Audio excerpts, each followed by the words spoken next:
Chapter 1. The midsummer heat made people feel irritated. Yi Chen, who was forced to go to the hospital to apologize, was even more unhappy. He was like a powder keg that could explode at any moment as he walked into the hospital with a sullen face. There were people coming and going in the hospital, but when he walked to the VIP ward, it was very quiet. The medical staff spoke softly for fear of disturbing the patient who was resting. Yi Chen didn't care at all. He walked to the door of the ward and pushed it open. The door hit the wall with a bang, and woke up the girl on the bed. The girl was buried in the soft quilt with only her palm-sized face exposed. Her wine-red curly hair made her face look as pale as paper. She looked both harmless and pitiful. This was the first time Yi Chen had seen the girl look so fragile. He couldn't help but stare blankly. But the next second, the girl opened her eyes and shot a sharp gaze at him. Her eyes were sharp and threatening. Where was the harmless and pitiful look? Yi Chen frowned and said, "Chu Xiang, have you had enough? I don't like you at all. What's the point of forcing me to be tied to you like this?" Chu Xiang stared at the familiar yet strange person in front of her. Her eyes were sore and her heart was throbbing violently. Those were the memories left in the body of the original Chu Xiang. Chu Xiang used her powerful divine sense to quickly sort out the chaotic memories. In just 2 seconds she understood her current situation. The person in front of her was her fiancé who wanted to break off the engagement and abandon her. And the reason for breaking off the engagement was that this dog of a man had fallen in love with her housekeeper's daughter, a follower who had followed her for 10 years. Chu Xiang blinked, and the sharpness in her eyes disappeared in an instant. What replaced it was not the deep love and pain of the past, but the coldness of winter. Yi Chen, who was the one who wanted to marry me and love me for a lifetime? Who was the one who proposed the engagement? And who was the one who had an ambiguous relationship with another woman after having a fiancé? Yi Chen's face darkened. How can you take the words of a young person seriously? Chu Xiang, don't hold on to this point and not let it go. Also, it has nothing to do with Shui Wei. I don't like you. Even if you kill yourself, I won't marry you. You didn't like me, but you wanted to get engaged. After getting engaged, you didn't propose to break off the engagement. Instead, you went to look for a mistress. Then you came to my ward and said that it had nothing to do with the mistress. You even blamed me for not letting you go. Yi Chen, where did you get the nerve to shout at me? Do you have any sense of shame? Compared to Yi Chen's irritation, Chu Xiang was very calm. She exposed the adulterous man's lies one by one. What Yi Chen hated the most was Chu Xiang's aggressive manner. She was the complete opposite of Bai Shui's gentle and sweet demeanor, which made him extremely annoyed. He couldn't stand it when Chu Xiang quarreled with him. He didn't expect that when Chu Xiang mocked him with such a calm expression, it made him feel even more suffocated. Yi Chen retorted with vicious words and sneered coldly. "I'm such a terrible person, yet you still don't want to let me go. Who's the shameless one here? You can't be blind all your life. The world is so big. Who hasn't met a few scumbags? Get lost." Chu Xiang withdrew her hand from pressing the emergency bell and said to the doctors and nurses who had rushed over, "This person is seriously disturbing my rest. Please drive him out. I don't want him to step into my ward again." "Okay, Sister Chu. I'll put this gentleman on your blacklist. Please leave immediately, or I'll call security." The hospital's VIP ward had excellent service. The medical staff immediately blocked Yi Chen's way and asked him to leave. Yi Chen and Chu Xiang both grew up with a silver spoon in their mouths. When had they ever been driven away like this? His face turned green. He glared at Chu Xiang and gritted his teeth. "Chu Xiang, good for you. Don't beg me to visit you in the future."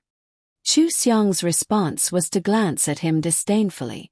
That glance was full of disgust and disgust for him, as if she was looking at something dirty. Yi Chen couldn't stay any longer. He turned around and strode out. He was even more irritated than when he entered the hospital. He was full of pent-up anger.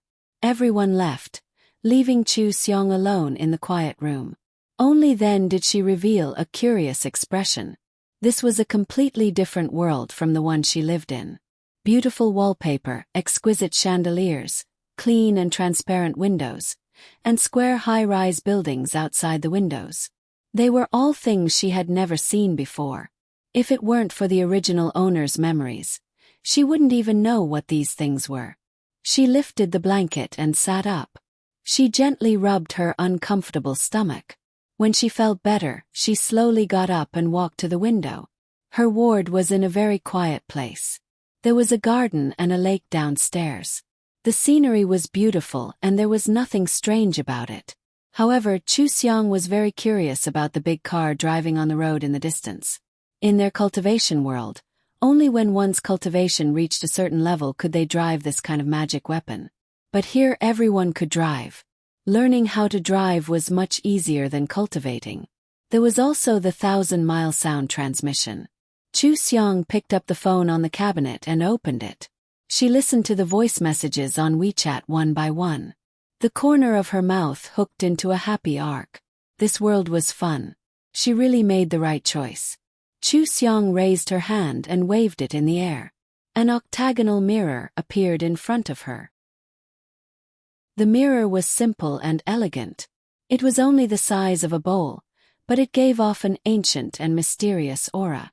This was Chu Xiang's natal magic weapon, the Heaven and Earth Mirror. Following her thoughts, the Heaven and Earth Mirror expanded to the same height as her. It floated in front of her, allowing her to clearly see her current appearance. Chu Xiang tidied up her seaweed-like hair and touched her pale face. She frowned in dissatisfaction. "Miss, you don't cherish yourself. How can loving others be better than loving yourself?" But if the original owner knew how to cherish herself, she wouldn't be here. She was originally a person from the cultivation world and accidentally became a devil cultivator. She wholeheartedly cultivated in order to ascend. Who knew that the heavens were so harsh on devil cultivators that they almost struck her to death during her tribulation? Fortunately, she refined the immortal-level magic weapon, the Heaven and Earth Mirror. She was able to preserve her soul and escape the tribulation. While she was raising the tree, she suddenly thought it through. What was the point of painstakingly ascending? Those people fought in the cultivation world. Could it be that they cultivated in the immortal world? Wouldn't her life in the immortal world be the same as in the human world? Even if the immortals really didn't have any desires, how boring would it be for her to go up and stay with a bunch of blockheads? After thinking it through, Chu Xiang didn't want to stay in the original world. She had cultivated there for so long and was too familiar with everything. She didn't even have any fun. She had the Heaven and Earth Mirror and could travel through 3,000 worlds. Of course, she had to go to other worlds to take a look. Thus she came to this world. She only had a soul. She had to possess a body to live in this world. The original owner had just stopped breathing when Chu Xiang entered this body. She made sure that the original owner would reincarnate into a good family in her next life. She exchanged with the original owner for this body. From then on, she was the Chu Xiang of this world. She could enjoy her new life to the fullest. Chu Xiang stayed in the hospital for 3 days. The original owner's body that had been poisoned by alcohol was nursed back to health. She also familiarized herself with the various things in the modern world and perfectly merged her memories. Now, it was impossible for anyone to tell that she wasn't the original Chu Xiang. After she was discharged from the hospital, Chu Xiang's parents pushed back the company's meeting to pick her up. They had come to see her twice in the past 3 days. She was already very familiar with them. This feeling of being loved by her parents was novel and warm. Chu Xiang liked it very much and became close to them. The family of 3 sat in the spacious back seat of the car. Chu Xiang leaned against the window and looked at the busy traffic and bustling city outside. She unconsciously revealed a smile. Chu Dongqi saw his daughter smile and said with relief, Xiang should be happy like this. If there's anything that makes you unhappy, Mom and Dad can help you solve it. You can't ruin your body like this in the future. Health is the most important thing, do you understand? Feng Qing gently took Chu Xiang's hand and held it in her hand. She said with heartache, Your dad is right. Look at how much weight you've lost recently. What's so important that you have to drink like that? You and Yi-chan grew up together. You've been fine for so many years. Why are you always fighting recently? It's like you can't tolerate each other. If he really bullies you, tell mom and dad. We won't let anyone bully you. Chu Xiang tilted her head and leaned against Feng Qing's shoulder. Mom, who hasn't been silly before? Just take it that I was possessed. I'm fine now. I won't abuse myself and make you worry anymore. Feng Qing asked worriedly. Are you really fine? Chu Xiang nodded heavily. Of course. I was scared out of my wits when I was admitted to the hospital this time. How many years does a person live? I still have a lot of things that I haven't done yet. I can't harm myself for some random person. She sat up straight and smiled at the two of them. Mom, Dad, don't worry. I'll definitely be happy from now on. If anyone wants to make me unhappy, I'll make sure they'll never be happy again. Her witty words made the couple laugh. However, they could tell that Yi-chan had indeed made their daughter sad. Chu Dongqi asked seriously, Xiang, tell Dad. What did Yi-chan do? Dad will stand up for you. Chu Xiang raised her eyebrows and smiled. Dad, you think too highly of me. I'm already 20 years old. Do I still need to ask Dad to stand up for me? Dealing with Yi-chan was like child's play to me. Asking you to do it is like using a sledgehammer to kill a chicken. But I do have something to discuss with you. I want to fire someone. Chu Dongqi and Feng Qing looked at each other and asked at the same time. Who? Bai Ling, Chu Xiang said Bai Shuwei's mother's name. She's been working for us for a long time. Maybe it's because it's been so long that she's a little confused about her status. She thinks she's half a master of the Chu family. I want to fire her. Pay her the compensation according to the law. You're not allowed to give her a single cent more. The couple froze for a moment. Feng Qing recalled. Bai Ling likes to put on airs when she's with the other servants, but she's quite respectful to us. Xiang, does she have something to do with what happened to you this time? Most likely. Her daughter is always going against me. Not only does she want to trample me into the mud, but she also wants to steal my fiancé. Feng Qing's face suddenly darkened. She actually dared to do that. Yi-chen is also a bastard. When we get home, I'll fire her and ask them to leave immediately. Chu Dongqi also frowned and nodded. You can do whatever you want with these things. After you get home, have a good rest and have some fun before you go to school. Don't get angry with others anymore. When the couple thought about how Bai Shuwei, Chu Xiang, and Yi-chan were all in the same school, they immediately understood how much their daughter had suffered during this time. Their hearts ached for her, and their dissatisfaction with Yi-chan reached its peak. They were even thinking about how to teach him a lesson. Chu Xiang held Feng Qing's arm and leaned against her shoulder again. She smiled and closed her eyes. She felt so relieved. It was so good to be in this world with such protective and doting parents. Chapter 2. When Chu Xiang and her parents returned home, Bai Ling was waiting at the door with several servants. They welcomed her home with a smile. However, Bai Ling did not approach her like she usually did. Instead, she kept a distance and said, Xiang, are you feeling better now? I've already asked Auntie Li to make your favorite dishes. You should eat more later. Chu Xiang looked at her with a half-smile. She could tell from her slightly unnatural smile that she was reserved and guilty. Sure enough, as a mother, she knew what Bai Shuwei had done. How could being a servant in a wealthy family be as noble as inheriting a mother-in-law? No wonder Bai Shuwei did not restrain himself at school. The original owner of the body was also stubborn. How could her parents be so angry if she told them about this? The crying child would get candy. This was the truth everywhere. Chu Xiang walked straight up to Bai Ling.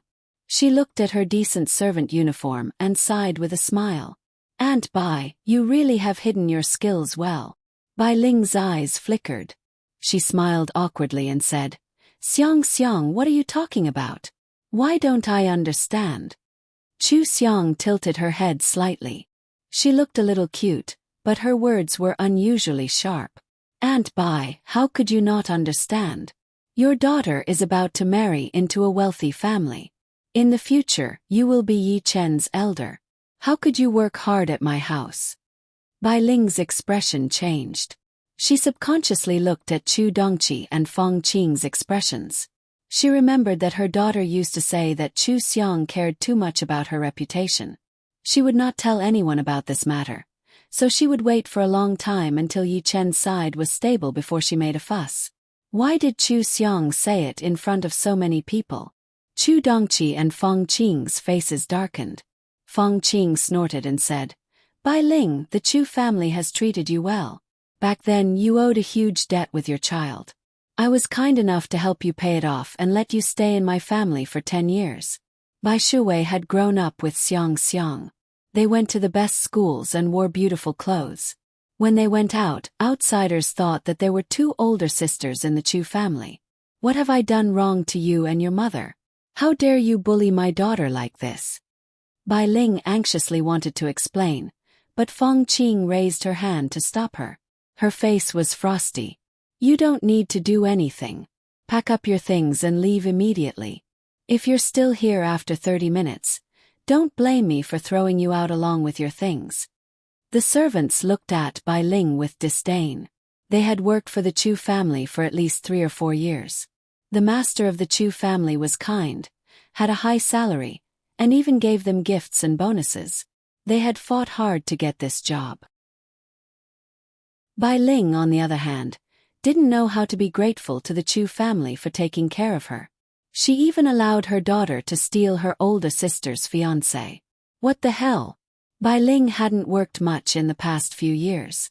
She was a little pampered. It was very embarrassing to be humiliated in front of so many people. She wanted to find a hole to hide in. She hurriedly explained, "Sir, madam, sister, how could I let Shuiwei bully my older sister? Is there a misunderstanding?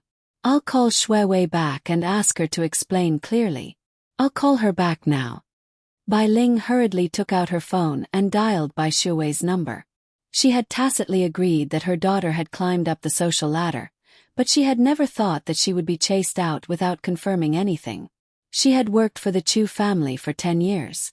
Suddenly she had to leave. She couldn't help but feel afraid. Chu Xiang pressed down on her phone and smiled. "Aunt Bai, a few days ago, Yi Chen came to the hospital to tell me that he and Shuiwei were truly in love. There's nothing to explain. I'll naturally settle this account with Yi Chen.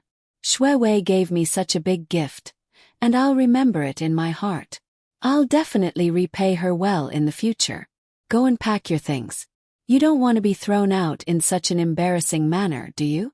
If you want to be in-laws with the Yi family, you can't make a fool of yourself. You only have 27 minutes left." The last sentence seemed to wake Bai Ling up. She looked at Chu Xiang, then looked at Chu Dongqi and Feng Qing. Finally, she stopped quibbling and hurried back to her room to pack her things. Chu Xiang gestured to the other servants with her chin. "Aunt Bai's character is really not reassuring. Go and keep an eye on her. Don't lose anything." Sister. The servants instantly understood and immediately went to Bai Ling's room to keep an eye on her packing. They had worked together for so many years. They could tell at a glance what was fake and what was taken from the villa. Bai Ling had worked for the Chu family for 10 years. There were many Chu family decorations in her room, such as bird's nest from the Chu family kitchen and so on. She didn't steal them. She just used them for a long time. Now that she was being stared at by these people, Bai Ling felt as if countless needles were pricking her body. Especially when the servants were whispering at the door, saying that she was an ingrate, ungrateful, shameless, and that the daughter she taught was also a green TB*T. Bai Ling almost fainted. She glared at them angrily. "Upow! What do you all know? Aren't you afraid of going to hell for gossiping?" The servants looked at each other and laughed in surprise. "You're not afraid of going to hell for doing such a thing. What are we afraid of? That's right. Your daughter is so capable. She lived the life of an elder sister from a rich family, and now she's even married to a rich young master. You haven't lived your life in vain. It's all because Sister Bai taught her well. Mother and daughter are of the same origin. They're both equally shameless. You. Bai Ling didn't know how to quarrel with others, especially when she was in the wrong and couldn't defend herself. She was so angry that she pointed at them and trembled all over. She couldn't say a word. A servant glanced at her watch. Sister Bai, hurry up. There are only 10 minutes left. Let's move our muscles and bones. We don't want to hurt ourselves when we throw things out later. Don't worry. We're in good health. We won't be tired from throwing things. The main thing is that we can't let some people dirty my eyes. Bai Ling knew that they could really throw her out. No matter how angry she was, she didn't dare to continue pestering them. She quickened her pace and hurriedly packed her things. She had just called Bai Shuawei, but unfortunately no one answered. Now that she was alone, she couldn't really be thrown out. Just like Chu Xiong, the Yi family didn't want an in-law who would make a fool of herself. Fong Qing heard the noise in the servants' room and shook her head in amusement. How could you think of that? Bai Ling has a strong self-esteem and cares about her face. I'm afraid she's going to die this time. She walked forward and tidied Chu Xiong's hair. She said gently, but you did the right thing. We don't bully others, but we can't be bullied by others. Don't hide this kind of thing from us in the future. No matter what, we'll be your most solid support. Chu Xiong nodded repeatedly. Mom, don't worry. I've thought it through. Okay. Let's go upstairs and change.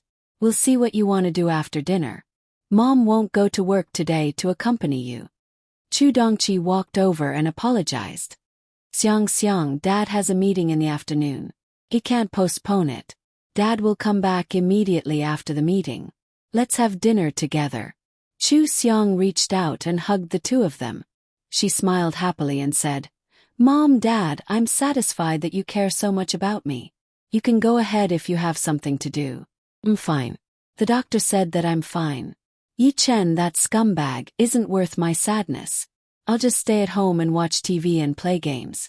I'll call you if anything happens. Chu Dongqi stroked the top of her head and sighed. My daughter has really grown up. You know how to think for your parents. Okay, have fun at home.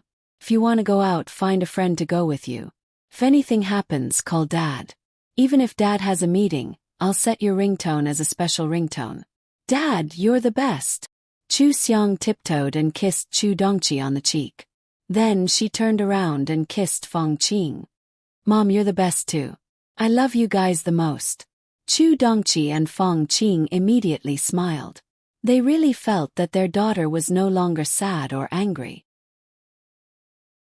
Fong Qing also kissed her and said with a smile, Mom and Dad love you the most too. Have fun then. Mom will bring you your favorite tiramisu when she comes back tonight. Okay, Mom, Dad, you guys go quickly. Chu Xiong let go of them and waved at them. Chu Dongqi and Fong Qing left together with peace of mind and rushed to the company to deal with business. The Chu family and the Fong family had a business marriage back then. Their respective companies were second-rate in the country. Later, the husband-wife had a good relationship and had always been loving and harmonious. When Chu Xiong was 18 years old, they merged the two companies into the Dongfang Group and prepared to pass the group to Chu Xiong in the future. After the two companies joined forces, the Dongfang Group became a first-class company in the country. Therefore, the two of them were very busy. In the past few days, they went to the hospital to accompany Chu Xiong twice every time. They had already delayed a lot of work. Now that Chu Xiong was fine, they had to return to their workaholic mode. The original owner of the body had an infinite yearning for her own love, probably because she saw the love between her parents. That was why she was so sad and angry when she found out that Yi Chen and Bai Shuai were together. The original owner of the body had been spoiled since she was young. She was stubborn and refused to believe that she and Yi Chen, who were childhood sweethearts, would lose to Bai Shuai. She wanted to rely on herself to redeem herself and not let anyone know. In the end, Yi Chen refused to repent and Bai Shuai pretended to be innocent and pitiful. The original owner of the body was disheartened and drank until she lost her life due to alcohol poisoning. Chu Xiong didn't know whether the original owner of the body regretted it or not, But the dead couldn't come back to life. The original owner of the body was not a cultivator and could not retain her soul. She used the methods of the cultivation world to ensure that the original owner of the body would be reincarnated into a good family, and wouldn't enter the path of animals or poor families in exchange for this body and identity. Before the original owner of the body left, she only hoped that she could treat her parents well. She was unfilial in this life, but she hoped that her parents could be happy and happy forever. Chu Xiang actually had no obligation to fulfill the original owner's wish. After all, their deal was fair. However, after seeing Chu Dongqi and Feng Qing, Chu Xiang changed her mind. She would treat them very well and they would be a happy family in the future. No one could ruin their happiness. Chu Xiang walked around the living room downstairs and went upstairs to open the original owner's bedroom. She liked the pink princess-style room very much. However, the photo of the original owner of the body and Yi Chen on the bedside table ruined the beauty of the room. Chu Xiang went forward to tear down the photo and then found an empty box. She threw all the photo albums and the things that Yi Chen gave to the original owner of the body into the box and went downstairs to give it to a servant. "Help me pick out all the photos of Yi Chen and cut them up and throw them away. These things were all given by that scumbag. I don't want them anymore. I'll see who wants them later. As long as they don't appear in the villa, it's fine." "Understood, sister." The servant patted her chest and promised that not a single trace of Yi Chen would be left behind. Chu Xiang ran upstairs with satisfaction. When Bai Ling came out with a few boxes, she only saw Chu Xiang's cheerful back. She was pushed out of the villa by the servant and stood alone on the boulevard in a daze. There was not a single car around. There was not even a shadow of a person in sight. There were only a few overturned boxes, which made her look very miserable. Bai Ling panicked again. Did her daughter steal Chu Xiang's fiancé? Why did Chu Xiang look so happy when she felt so miserable? Did she take the wrong step? Would Yi Chen really marry Shui Wei? What would she do in the future? Where would she live if she was chased out? Everything in the future was unknown. Bai Ling looked at the door of the Chu family villa slowly closing in front of her, and suddenly felt a little regretful. If she left this place, would she still be able to live as comfortably as she did in the past 10 years?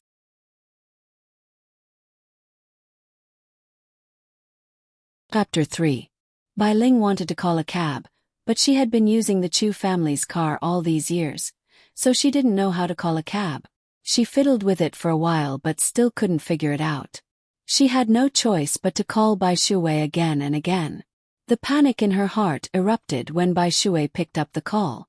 "Shui Wei. Shui Wei, I was kicked out of the Chu family. Come and pick me up. I'm too ashamed to face anyone." Bai Ling broke down and cried. Bai Shuwei said anxiously, "Mom, don't cry. I'm down. What happened? What kicked you out? Where are you now?" Bai Ling looked at the Chu family's villa, wiped her tears and walked to the shade of a tree. She sobbed and said, "Sister Jeannie was discharged from the hospital. Sir and Madam came back together. Sister said that I was going to be Yi Chen's mother-in-law and shouldn't stay in the Chu family any longer. Madam also accused me of being ungrateful and allowing you to bully sister. They gave me 30 minutes to pack my things and then kicked me out. I'm at the entrance of the villa now. I can't move 7 or 8 boxes, so I can't call a cab. Shui Wei, come and pick me up. The servants all scolded me for being shameless. I really don't have the face to stay here." "Mom, don't worry. I didn't think it through and caused you to be scolded. Find a place to sit down and wait. I'll go back right away." Bai Shui paused and said, "I'll ask Yi Chen to pick you up. I won't let you leave in such a sorry state." Okay. Come quickly." Bai Ling felt more at ease after hearing her daughter's words. She placed the boxes under the shade of a tree and sat there to wait for them. However, she still felt too ashamed to face anyone. She deliberately hid behind a tree, afraid that the servants in the villa would look at her. Bai Shuwei was in Yi Chen's apartment. After answering the phone in the room, he came out and asked Yi Chen with reddened eyes, "Yi Chen, can you drive to pick up my mom? Xiang came home today. She probably hates me to death and chased my mom out. It's all my fault. I shouldn't have liked you. My mom was chased out and laughed at her age. Can you take me to pick her up? I'm sorry for her. Yi Chen exploded when he heard this. Chu Xiang chased Auntie Bai out of the house? I wonder why she hasn't come looking for me these past 2 days. Turns out she's waiting here. What a troublemaker. What does this have to do with Aunt Bai? Let's go, I'll take you there. Don't worry, I'll make it clear to Chu Xiang. I fell in love with you and forced you to be with me. Chu Xiang has no right to do this to you. Bai Shuwei followed behind him, lowered his head and held his hand. He said, It's my fault. I shouldn't have liked you, but I couldn't help it. I betrayed Xiang Xiang. She deserved whatever she did to me. Yichen, don't argue with Xiang Xiang when you see her. We're the ones who let her down. If you argue with her again, how am I supposed to face others? Yichen held her hand tightly. He felt that Bai Shuwei was 1,000,000 times more sensible than Chu Xiang. He comforted her. "'Kay, I'll listen to you. Get in the car." Bai Shuwei got in the car. Yichen immediately called Chu Xiang. Chu Xiang had just turned on her game console and was curiously exploring the game. Her cell phone rang. She picked it up without looking at the caller ID. "Hello, who is this?" Yi Chen suppressed his anger and reprimanded her. "Chu Xiang, are you crazy? What does our relationship have to do with Auntie Bai? What right do you have to bully her like this? Auntie Bai has taken care of you for 10 years. How can you embarrass her like this? How can you be so cold-blooded?" Chu Xiang glanced at the cell phone screen. "Future husband" was written on it. She frowned in disdain and said unhappily, "Yi Chen, do you want to die?" Yi Chen was stunned by her cold tone. He flew into a rage out of humiliation and said, "Did you drink too much? Are you crazy? Gram scum." Chu Xiang hung up the phone without another word. Based on her memory, she blocked all of Yi Chen's contact information. She also deleted all of Yi Chen's photos and chat history from her cell phone. Now that her cell phone was clean, Chu Xiang picked up the controller again and immersed herself in the game world. She had already thrown the scum to the back of her mind. She wanted to play games right now. This was something she had never played before, and it attracted all of her attention. The only thing that could interest her was the most important thing at the moment. Other inexplicable people could not be ranked and could not distract her. Yi Chen was hung up on, so he immediately called her again. This time the call did not go through. He dialed several times and realized that Chu Xiang had blocked him. He was so angry that he sent a voice message to Chu Xiang. However, he realized that they were no longer friends. Bai Shuwei was eavesdropping on his call. Seeing that he was furious, he pretended to be puzzled and asked, "Yi Chen, what's the matter? Did something happen?" "Nothing." Yi Chen took a deep breath, got into the car, slammed the door, and started the car with a sullen face. He did not want to tell Bai Shuwei that Chu Xiang had embarrassed him. Although he did not like Chu Xiang anymore, he enjoyed the affection that Chu Xiang had for him over the years. So many people had pursued Chu Xiang, but Chu Xiang did not care about them. She only liked him. He was proud of this, so he naturally did not want others to know about Chu Xiang's current attitude towards him. He felt that Chu Xiang was loosening the reins only to grasp them better. How could she change her feelings for him after so many years? This was just Chu Xiang throwing a tantrum again. He was most annoyed by Chu Xiang's princess-like behavior. The Yi family and the Chu family were on par with each other in the business world. Why should he coax Chu Xiang? He married a wife to make himself happy. Marrying Chu Xiang was just looking for trouble. If Chu Xiang was half as gentle as Bai Shuwei, he would not propose to break off the engagement. Chin was angry. He drove the car very fast and did not say a word. Bai Shuwei grabbed the seat belt. She was a little scared, but she knew that Yi Chen was hot-tempered. Nothing would go wrong at this time, so she stayed aside silently. It was a good thing that Yi Chen was angry. The angrier he was, the worse he and Chu Xiang would quarrel. Then they would break off the engagement as soon as possible. She was already living with Yi Chen and did not use contraception. She was confident that she could capture Yi Chen's heart. The Yi family would not let their grandson be an illegitimate child, so it did not matter if she left the Chu family. Bai Shuawei did not panic at all. When she saw Bai Ling, she pretended to feel sorry and guilty. She ran over to hug Bai Ling and cried, "Mom, are you okay? It's all my fault. I'm sorry." When Bai Ling saw Yi Chen coming over, she immediately pretended not to know. She said in surprise, "Young Master Yi, what is going on?" She pushed Bai Shuai away and questioned her sternly. Why are you with young Master Yi? Could it be that what I said was true? Why are you so shameless?" Bai Ling raised her hand and was about to hit her.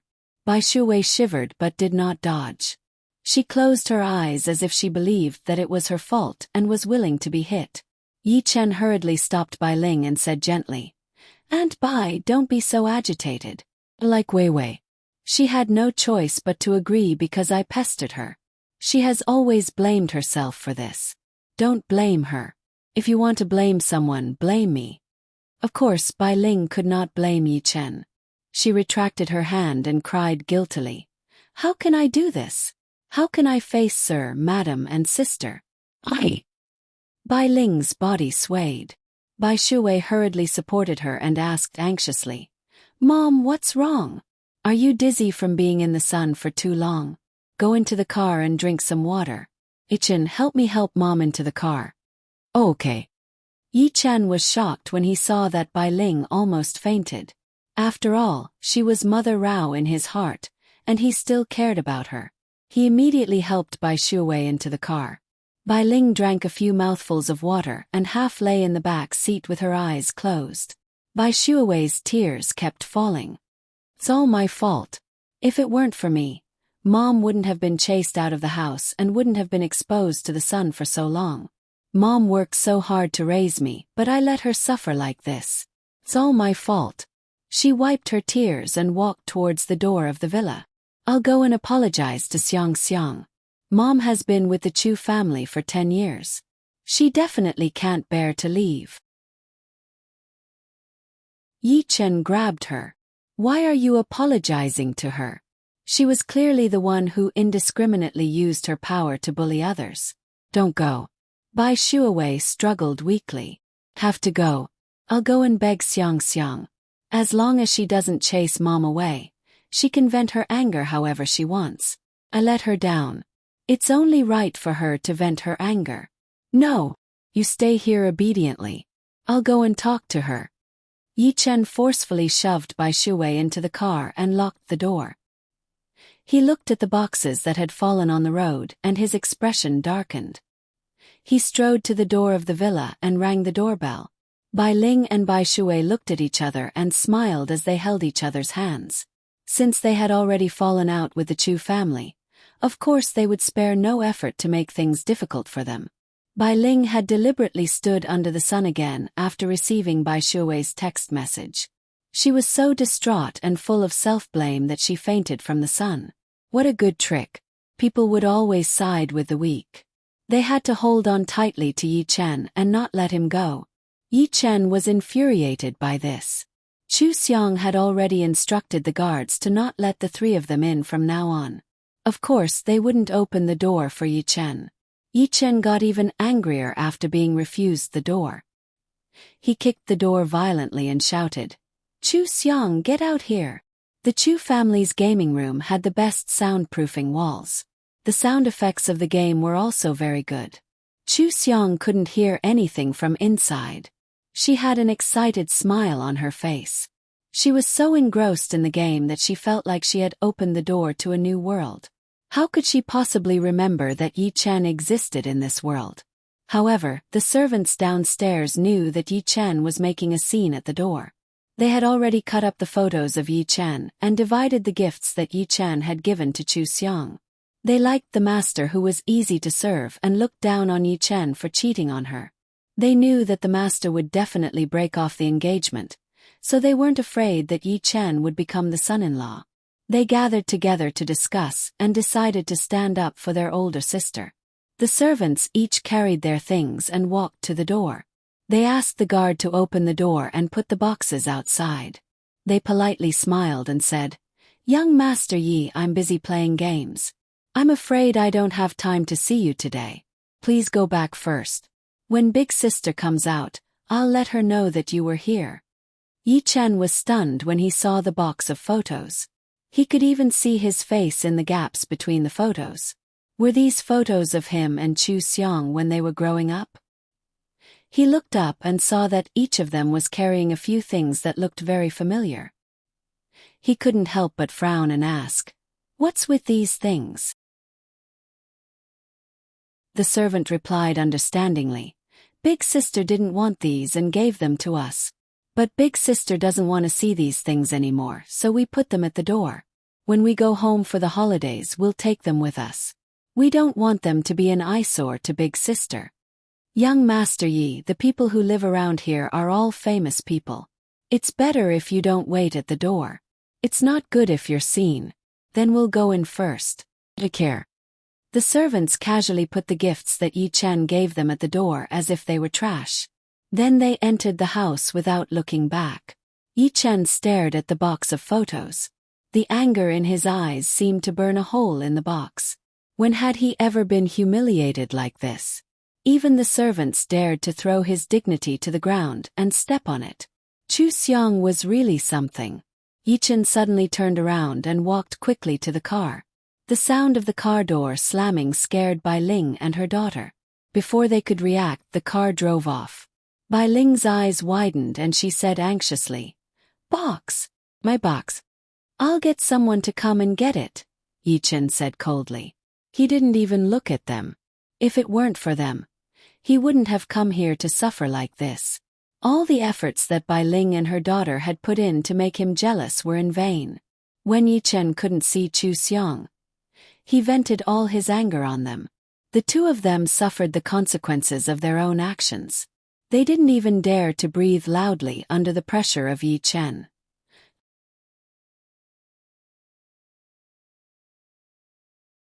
Chapter 4. When Chu Xiong came out of the game room, it was already late at night. During this time, Auntie Li brought her lunch and told her about the farce outside. Chu Dongqi and Feng Qing came to give her tiramisu. Seeing that she was having fun, they went out again. Chu Xiong ate a few mouthfuls of tiramisu when she failed to play the game. She thought that Chu Dongqi and Feng Qing didn't work overtime to accompany her, so she simply turned off the game and ran downstairs to find them. "Dad, Mom, what are we having for dinner? Make me sweet and sour pork ribs." Chu Xiong's cheerful voice made the couple on the sofa reading the newspaper look up. Feng Qing smiled and said, "Okay, let Auntie Li make it for you. Auntie Li is the best cook. You need to eat more to nourish your body." Bei. Chu Xiong sat in the middle of them and looked left and right at their newspapers. They were all about business and stocks. She didn't understand anything at all. She couldn't help but be curious. "Dad, Mom, is it difficult to manage the company?" Chu Dongqi took off his anti-fatigue glasses and smiled happily. Xiong, are you interested in the company?" "It's not difficult. Your mom and I have been managing the company well. You just need to learn. It's not difficult. If you want, come to the company and be my assistant. Dad will teach you." Feng Qing hurriedly said, "If you want to come, you can be my assistant. We have something in common. Xiong, come to Mom's office. If you're tired, you can rest in the lounge. You can play games there. If you want to learn, you can learn from Mom. What do you think?" Chu Xiong looked at them and laughed. "Aren't you afraid of spoiling me? Those rich kids are spoiled like this." Chu Dongqi waved his hand. "How can this be considered spoiling? I've taught you everything. You're sensible. You're not spoiled. Like the Yi family, you're the one who's spoiled." The two of them play their own games. They don't know how to teach their children well. "What have they taught you?" Feng Qing gave him a look and glared at him. "Don't mention it." The two of them looked at Chu Xiong's expression. After all, they were still worried about her. Chu Xiong teased, "Dad, didn't you say that Yi Chen was a young talent? I was blind. Who knew that he was such a scoundrel? Chu Dongqi saw that she didn't care, relaxed, and said with a fierce face, I've already called Yi Zhenhong. This engagement must be cancelled. That stinky man is not worthy of you. Let him marry the stinky fish and rotten shrimp. Chu Xiang laughed so hard that she fell on Feng Qing's body. Dad, you're so funny. Smelly fish and rotten shrimp, huh? Feng Qing touched Chu Xiang's hair and smiled gently. That kind of person who doesn't know what's good for him is a stinky fish and rotten shrimp. Your dad didn't do anything wrong. Mom and Dad didn't consider this engagement carefully. At first, we only thought that Yi Chen and you grew up together. You've been together for more than 10 years. Even if old Yi and his wife weren't very loving, Yi Chen was still very respectful to us and took care of you. He was a good child and was quite smart. Who would have thought that he would grow up to be like this? No matter what, he shouldn't have gotten together with Bai Shuwei. He even blamed you for having a bad personality. It's Mom and Dad's fault. This engagement must be cancelled. Don't be sad for them in the future. Chu Xiang reached out and hugged her waist. Mom, I already said that I don't care about them. Why don't you believe me? I believe you. Sister Wang, you didn't even show up when Yi Chen knocked on the door today. Did he come? Chu Xiang was stunned. She recalled that Yi Chen did come by when Auntie Li delivered lunch, but she was busy fighting the boss at the time and didn't notice. Chu Xiang smiled and said, So what if he came? It's not like he's anyone important. Who would want to receive him? Alright, let's not talk about them anymore. Go to the company and be an assistant. I'll be Mom's assistant.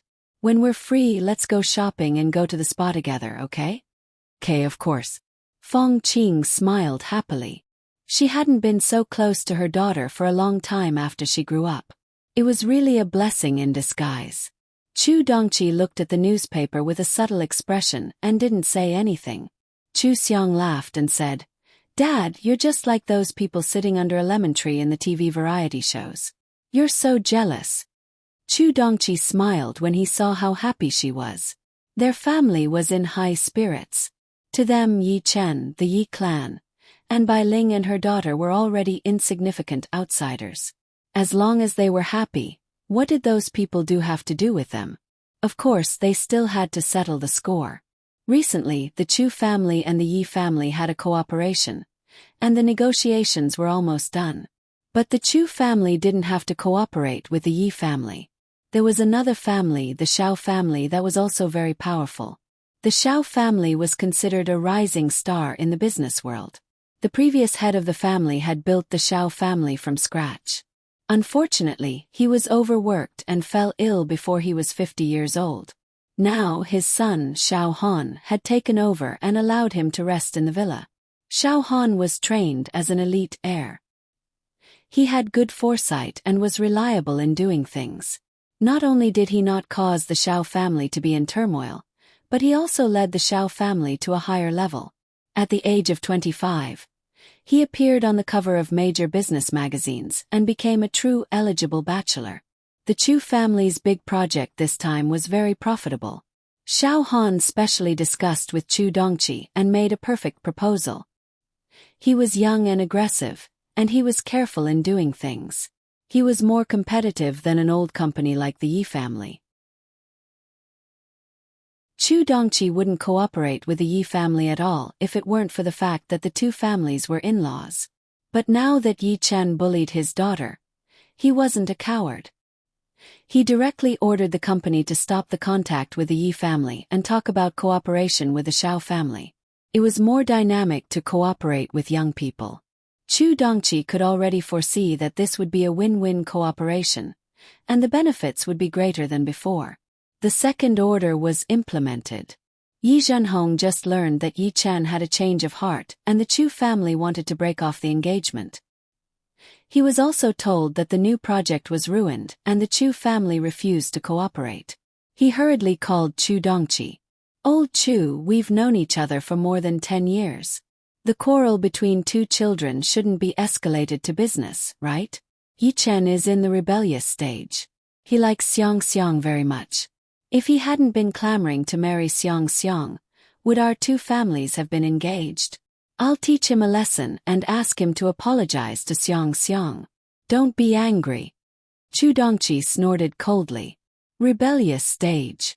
Our Xiang Xiang drowned her sorrows in alcohol and got alcoholism. Where is your son? He lives in the same room as Bai Shuawei. I don't dare to have such a son-in-law. My daughter can't be bullied by anyone. I've made up my mind. Olji, if you have time, take care of your son. If you let him continue to mess around like this, who will help you manage the company in the future? Okay, I have a meeting. I'm hanging up. Yi Zhenhong was a big boss after all. He couldn't continue to pester him. He sat in the office, suppressing his anger. After a long time, he dialed Yi Chen's number. Come to my office immediately. Yi Chen drank in the bar all night and had a hangover. Took him a long time to get up, clean up and drive to the company. As soon as he entered the door, Yi Zhenhong picked up the glass beside him and threw it at him. Yi Chen hurriedly dodged and changed his expression. Dad, what are you doing? What am I doing? Do you know how much money you've made the company lose? More than 1 billion yuan. Do you know what it means for the Chu family to refuse to cooperate this time? It means that the Chu family will no longer cooperate with the Yi family in the future. Ever since the Chu family and the Fong family merged into the Dongfang group, they have surpassed us by a lot.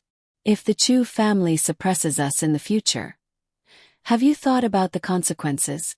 Yi Zhenhong was disappointed. He looked at Yi Chen and wished he could beat him up. Yi Chen was stunned.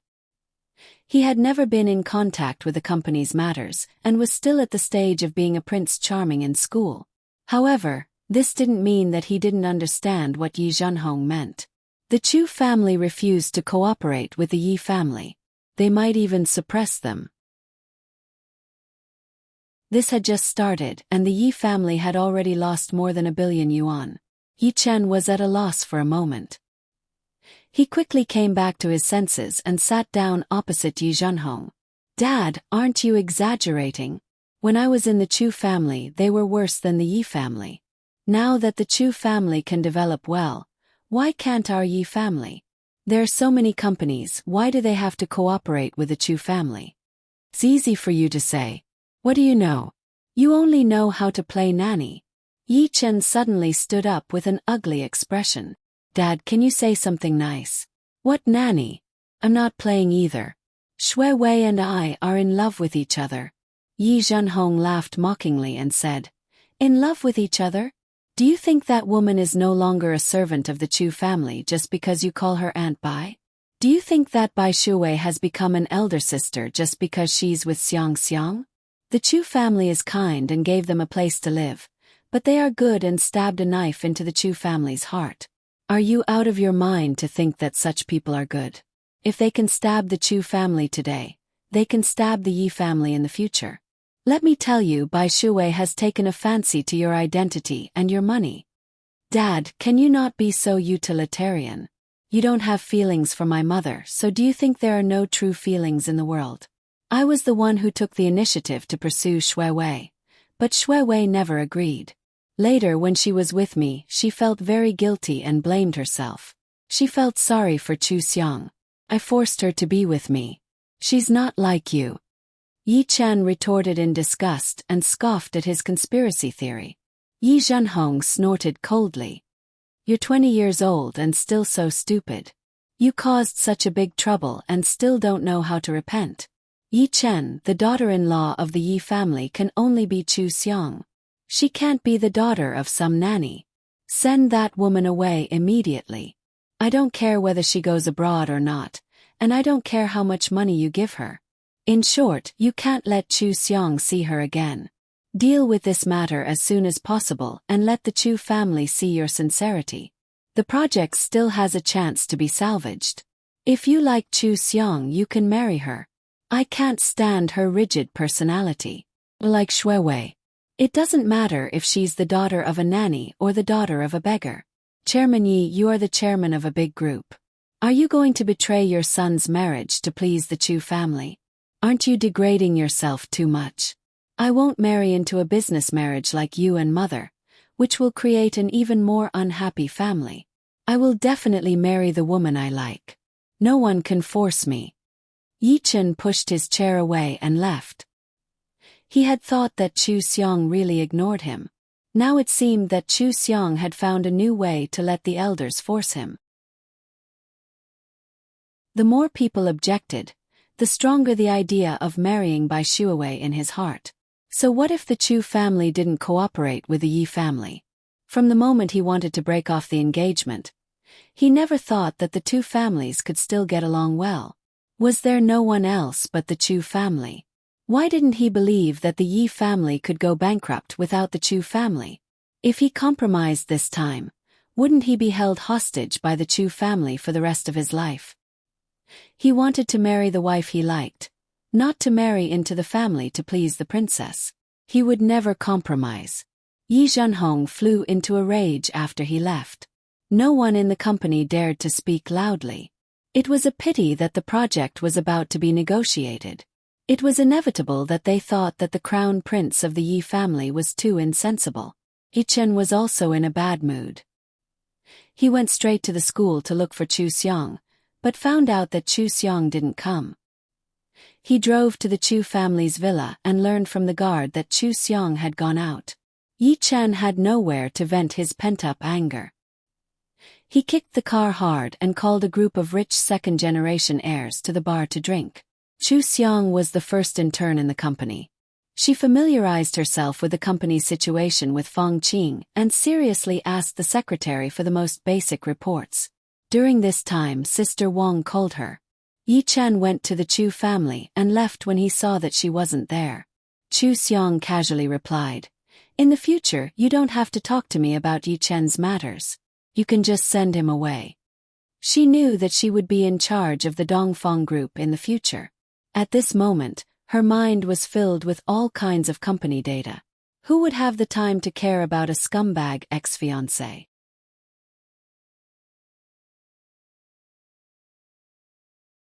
Chapter 5. Chu Xiong is still a sophomore. After 2 days of internship in the company, Fong Qing reminds her that she should go back to school. Chu Xiong doesn't have many classes, so she can go to the company for an internship when she has no classes. Chu Xiong immediately agrees. She has never been to school before, so it's good to experience campus life. The company's affairs can't be figured out overnight. Her parents are not in a hurry to ask her for help. She has enough time to see the world. The original owner used to go to school with Bai Shuawei in the family car. Car was very low-key. Few students know her real identity. They only know that her family is rich. However, Yi-chen often drives a sports car to school. Her classmates think that he is a super-rich second generation. He is handsome and can do everything. They are very popular with him.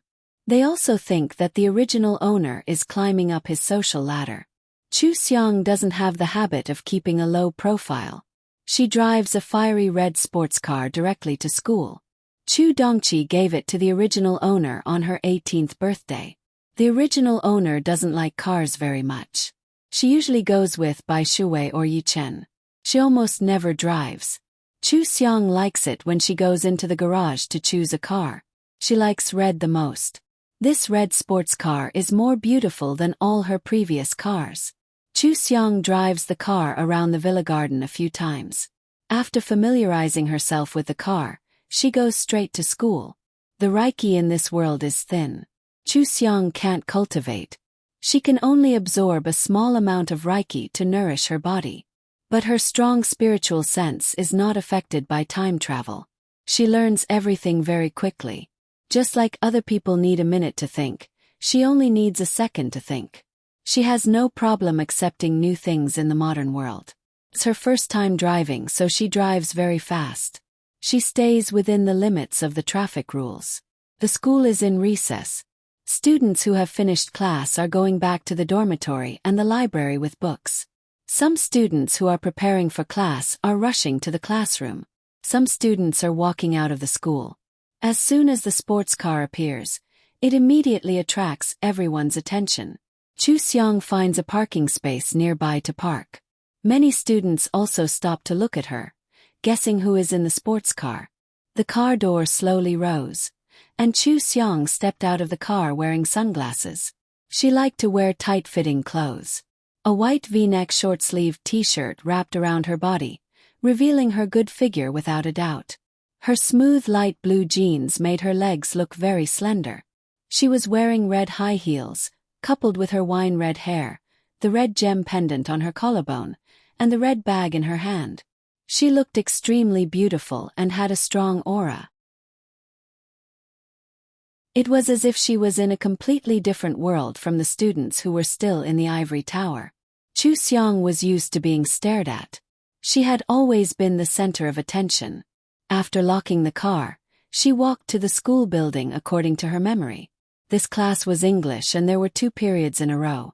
Of course, the original owner knew English, but it was still a novelty for Chu Xianglai. She was looking forward to the English class. Someone recognized her and exclaimed. He covered his mouth and said to the person beside him, "Isn't she Chu Xiang? Didn't someone on the forum say that she was hospitalized for alcohol poisoning? Why are you back so soon? She was treated well by a rich person. Look at her car, how much does it cost? I didn't think Chu Xiang was so rich before. Could it be that Yi Chen compensated her? She was dumped by Yi Chen and was hospitalized. According to the character of the rich second generation on TV. He should have given her a check as a breakup fee, right? Anyway, I didn't think she was so rich before. Bai Shuawei is the real deal. She actually snatched Yi Chen away. What's so strange about that? Chu Xiang's grades are average and she doesn't join any clubs. Besides being a little rich and pretty, what else does she have? Bai Shuawei is different. I heard that she will be the vice president of the student council next semester. She might be the president in her 3rd year. She also got 1st place in her major last time. She is good at dancing and playing the piano. She is gentle and beautiful. If I were Yi Chen, I would also choose Bai Shuawei. I don't like Bai Shuawei. No matter how good she is, I don't like her. What is she trying to steal her best friend's man? Forget it. Has nothing to do with us. Everyone was talking about all kinds of things. Someone even took photos of Chu Xiang and the sports car and posted them on the school forum. Chu Xiang became the focus of the whole school as soon as she returned to school. Chu Xiang walked into the classroom and sat in the 1st row of the stairs, the seat closest to the teacher. She opened her textbook and flipped through it carefully. Her long hair fell on the book and made her feel a little awkward. She casually tied her hair into a low ponytail, which actually made her look much quieter. The students took their seats one after another and discussed animatedly. Chu Xiang seemed to have turned on some kind of shield. When she was serious, she couldn't hear the noise around her at all. She only focused on reading the English text in the textbook. She read very quickly, turning a page after a while and memorizing it all in her head. Yi Chen and Bai Shuawei came to check the time. They were not in the same major as Chu Xiang, but Bai Shuawei attended the same English class as Chu Xiang. Yi Chen accompanied them since he didn't have any classes. The 2 of them were very sensitive to burgundy long curly hair. As soon as they entered the classroom, they saw Chu Xiang sitting at the front. They stopped in their tracks at the same time and found a seat. The seats at the back were full, so the 2 of them sat in the 2nd row next to Chu Xiang's. They could reach out and touch her. The whole classroom quieted down. The 3 protagonists of the love triangle were all sitting together. This was simply a scene of carnage. Some nosy students had already taken out their cell phones to take videos. Bai Shuawei felt that he should say something and said, Xiang, are you feeling better? Chu Xiang didn't respond. Bai Shuawei said, I'm sorry, Xiang. I'm really sorry. Chu Xiang still didn't respond. Bai Shuawei lowered his head and bit his lower lip. His hands were clenched together on the table. Anyone who saw this would feel very wronged.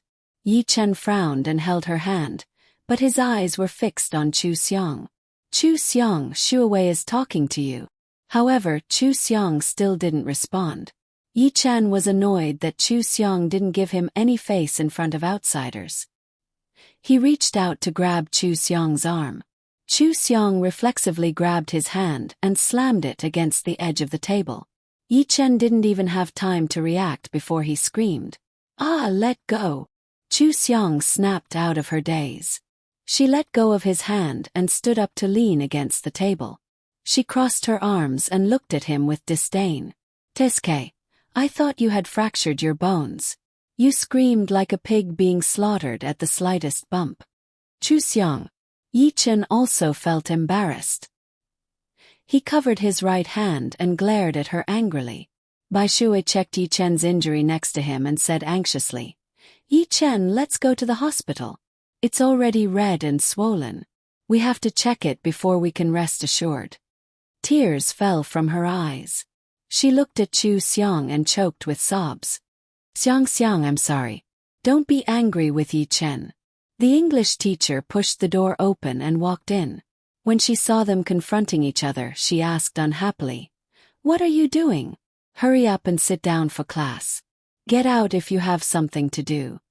Chu Xiong shrugged and sat down. "Miss, I don't know why these two strange people are interrupting my study.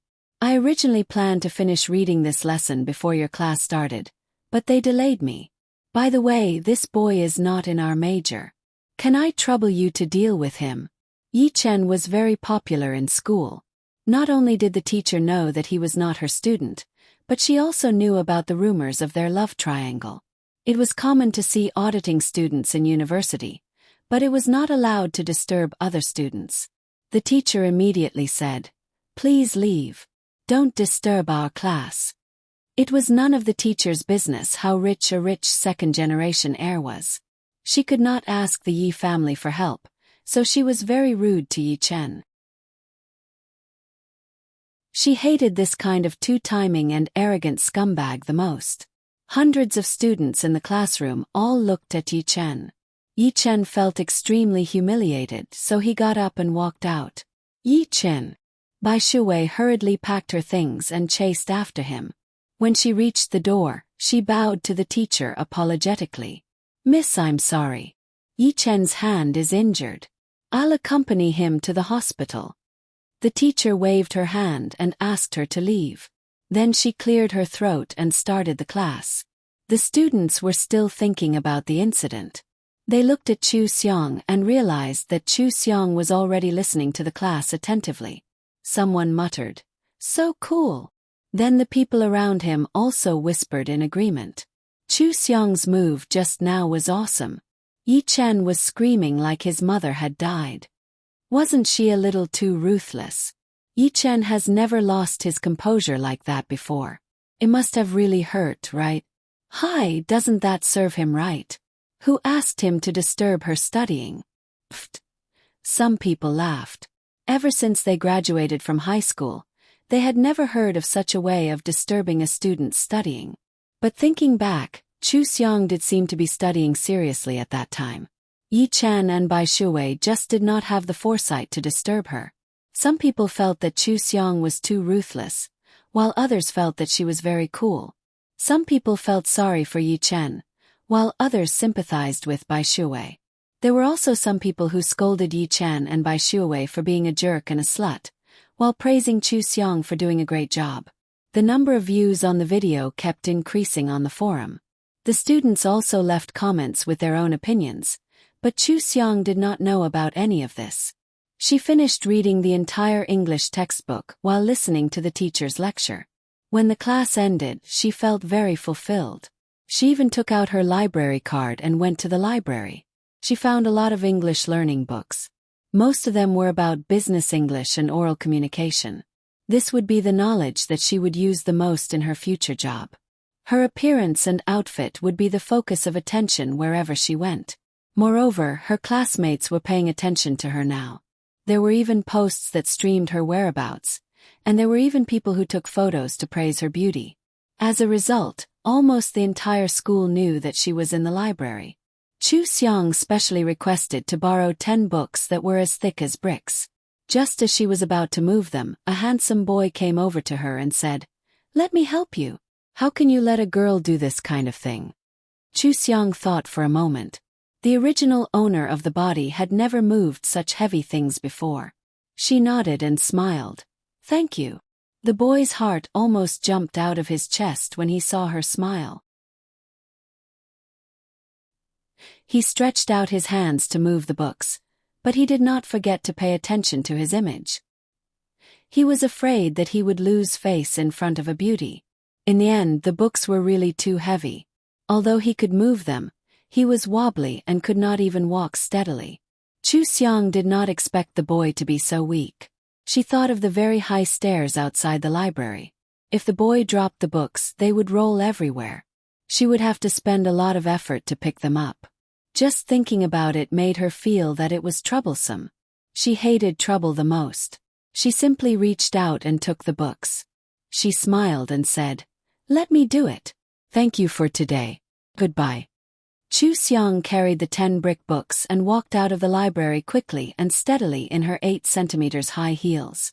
She walked down the stairs as if she was walking on flat ground. The boy and the other students in the library were dumbfounded. Were girls these days so strong? What use do the boys have?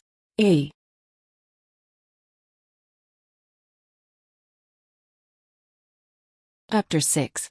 Chu Xiang got into the car and put the book on the passenger seat. She put on a pair of red flats and put on her sunglasses. Then she reversed the car and drove away smoothly. There were still people uploading her photos on the school forum and discussing what happened today. The dispute between a handsome man and a beautiful woman always attracted attention, not to mention that it involved a straight-A student and a rich second generation. Most people would look at the gossip out of curiosity and then find that Chu Xiang was actually so handsome. Without Chu Xiang knowing, she had already started to have fangirls. Chu Xiang drove the car to the company and went directly to the elevator from the parking lot to the office on the top floor. The secretary smiled and greeted her as soon as she saw her. "Sister Chu, have you finished school?" Chu Xiang nodded. "Call me Chu Xiang in the future. I'm interning in the company. You don't have to take special care of me." "Okay, Chu Xiang. Chairman Fong is in a meeting and it will end in about half an hour." "Okay, I see. Thank you." Chu Xiang knew that the employees would not treat her as an ordinary person. This was normal. As long as they could get along well with her and not treat her like a sister, she would be fine. She still needed to ask questions and learn more from them. Chu Xiang had her own desk in Fong Qing's office. It was custom-made by Fong Qing. It was big and comfortable. She put the borrowed book away and found the company's development history to understand the development of the Chu Group and Fong Group in detail. She also learned how many projects the two companies had done from the establishment to the merger. Then she transferred the corresponding project information to understand the specific operation of the project. Her divine sense was strong. She did not feel tired reading these materials at all. Instead, she read quickly and remembered the key points clearly. She did not even need to make notes. Everything was in her mind. Half an hour later, Fong Qing finished the meeting and went back to work. Chu Dongqi followed behind her. They were still discussing the new project when they entered the door. When they saw Chu Xiang, they smiled and walked in front of her to see what she was doing. Chu Dongqi glanced at the materials on the computer and asked with a smile, "Are you bored reading these?" Chu Xiang shook her head. "No, I think it's very interesting. I can also know all kinds of smart decisions of Grandpa and Grandpa. Dad, Mom, are you done with the meeting? Sit down and rest for a while. I'll go make some tea for you." Fong Qing stopped her. "No, the secretary will do it. I made you tea with love. Wait for me." Chu Xiang asked them to sit on the sofa and ran to find the secretary to take over the task of making tea. The host had learned how to make tea, arrange flowers, draw, and calligraphy out of interest, but she never had the chance to show it to anyone, so naturally no one knew what level she was at. Chu Xiang had lived in the cultivation world for a long time. Apart from other things, she was definitely better at making tea than the people here. She made 2 cups of tea for them and a cup of milk tea for herself.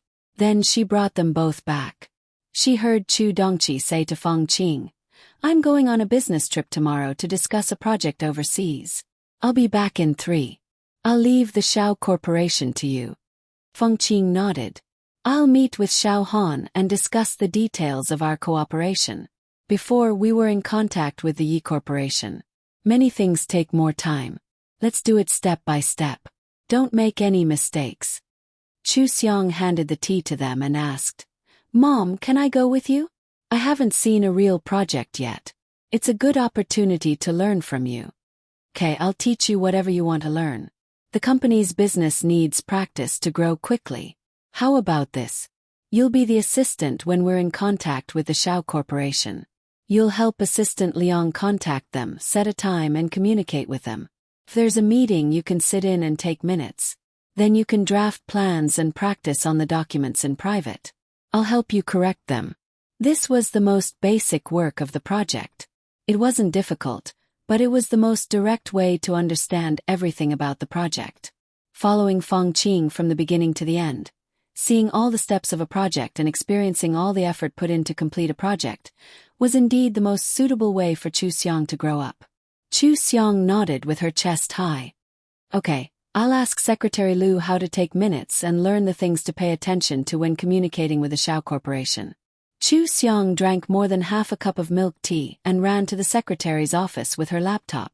Feng Qing shook her head and laughed. You really do what you want to do immediately. Chu Dongqi sipped the tea and leaned comfortably on the sofa. He narrowed his eyes. My daughter is so good. She's efficient and passionate about life. Didn't you see in the news that there were people who felt that life was meaningless and committed suicide after being heartbroken? Xiang recovered so quickly after that accident and became better. I feel lucky even in my dreams. Speaking of this, how was your talk with Yi Zhenhong? He didn't argue with you, did he? Feng Qing only had one precious daughter. He couldn't bear to scold or hit her, but she was bullied by Yi Chen. Now he felt disgusted when he thought of the Yi family. Chu Dongqi snorted. If he dares to argue with me, I'll skin him alive even if it's at the expense of my own interests. Don't worry. I didn't have time to talk to you in the meeting just now. I just talked to him on the phone this morning. We've already talked about breaking off the engagement. In the future, Xiang and Yi Chen will have nothing to do with each other. Feng Qing was relieved. That's good. I asked Assistant Liang to keep an eye on Bai Shuwei. She and Bai Ling both live in the apartment under Yi Chen's name and haven't moved out. Yi Zhenhong and his wife didn't strictly discipline Yi Chen. There's no need to contact such a family in the future. It just so happens that the rise of the Shao group can make up for our shortcomings after the break with the Yi group. This time, we'll cooperate with the Shao group to maintain a good relationship and stay away from the Yi family in the future. Yes, sir. Chu Dongqi smiled and made a salute, which made Feng Qing laugh. Both of them were very happy that they could alienate the Yi family without causing any losses. They also had more expectations for the cooperation with the Shao group this time. Yi Zhenhong was having a headache. He didn't expect that such a small thing would cause such serious consequences. He couldn't help but feel that the Chu couple was a little too protective of their child. How many families like them didn't cheat? Wouldn't it be fine as long as they didn't make any mistakes? Although Yi Chen proposed breaking off the engagement a little too much, he would take care of it. The Chu family didn't even give him this opportunity, and there were signs of breaking with the Yi family, which made him very gloomy. Before he could think of a way to ease the relationship, he received a call from Yi Chen. Yi Chen's tone was cold. Dad, no matter what you do, I must break off the engagement. I can't stand Chu Xiong. She humiliated me in front of hundreds of students today. Marrying such a woman will shorten my life by 10 years. Don't threaten me with breaking off the engagement. I will never marry Chu Xiong. It's useless no matter how many methods you come up with. Yi Zhenhong sneered. You still won't marry her. You can't marry her even if you want to. The Chu family has already broken off the engagement with us. Now you have nothing to do with Chu Xiong. Are you happy? The company has lost more than 1 billion yuan. Is your nanny worth more than 1 billion yuan? Yi Chen was stunned for a moment. He even suspected that he was hallucinating. After a long time he asked, did Chu Xiong really agree to break off the engagement? Dad, you didn't lie to me, did you? Why would I lie to you? Move back home immediately. Don't hang out with those dubious people outside. If I don't see you at night, all your cards will be suspended. Yi Zhenhong hung up directly after he finished speaking in a low voice. Bai Shuwei was with Yi Chen. She heard the contempt in Yi Zhenhong's words. Those words were like sharp knives, stabbing her pale face and making her very embarrassed. She stood aside with her head down and her back straight, waiting for Yi Chen to comfort her. She knew that Yi Chen liked her to be proud and not feel inferior, but she waited for a long time and didn't hear a word from Yi Chen. Yi Chen was at a loss now. He had always wanted to break off the engagement with Chu Xiang. He had this idea for almost a year, but now that it was really broken off, he didn't feel as happy as he imagined. Instead, he felt empty in his heart, as if he had lost something important. He used to like Chu Xiang. They were childhood sweethearts, and their family backgrounds were similar. Many people in the circle had praised them as a golden couple, and they were a perfect match. He also thought so and was proud to have such a good fiancé. They had done all the 21 things that were widely spread on the internet before.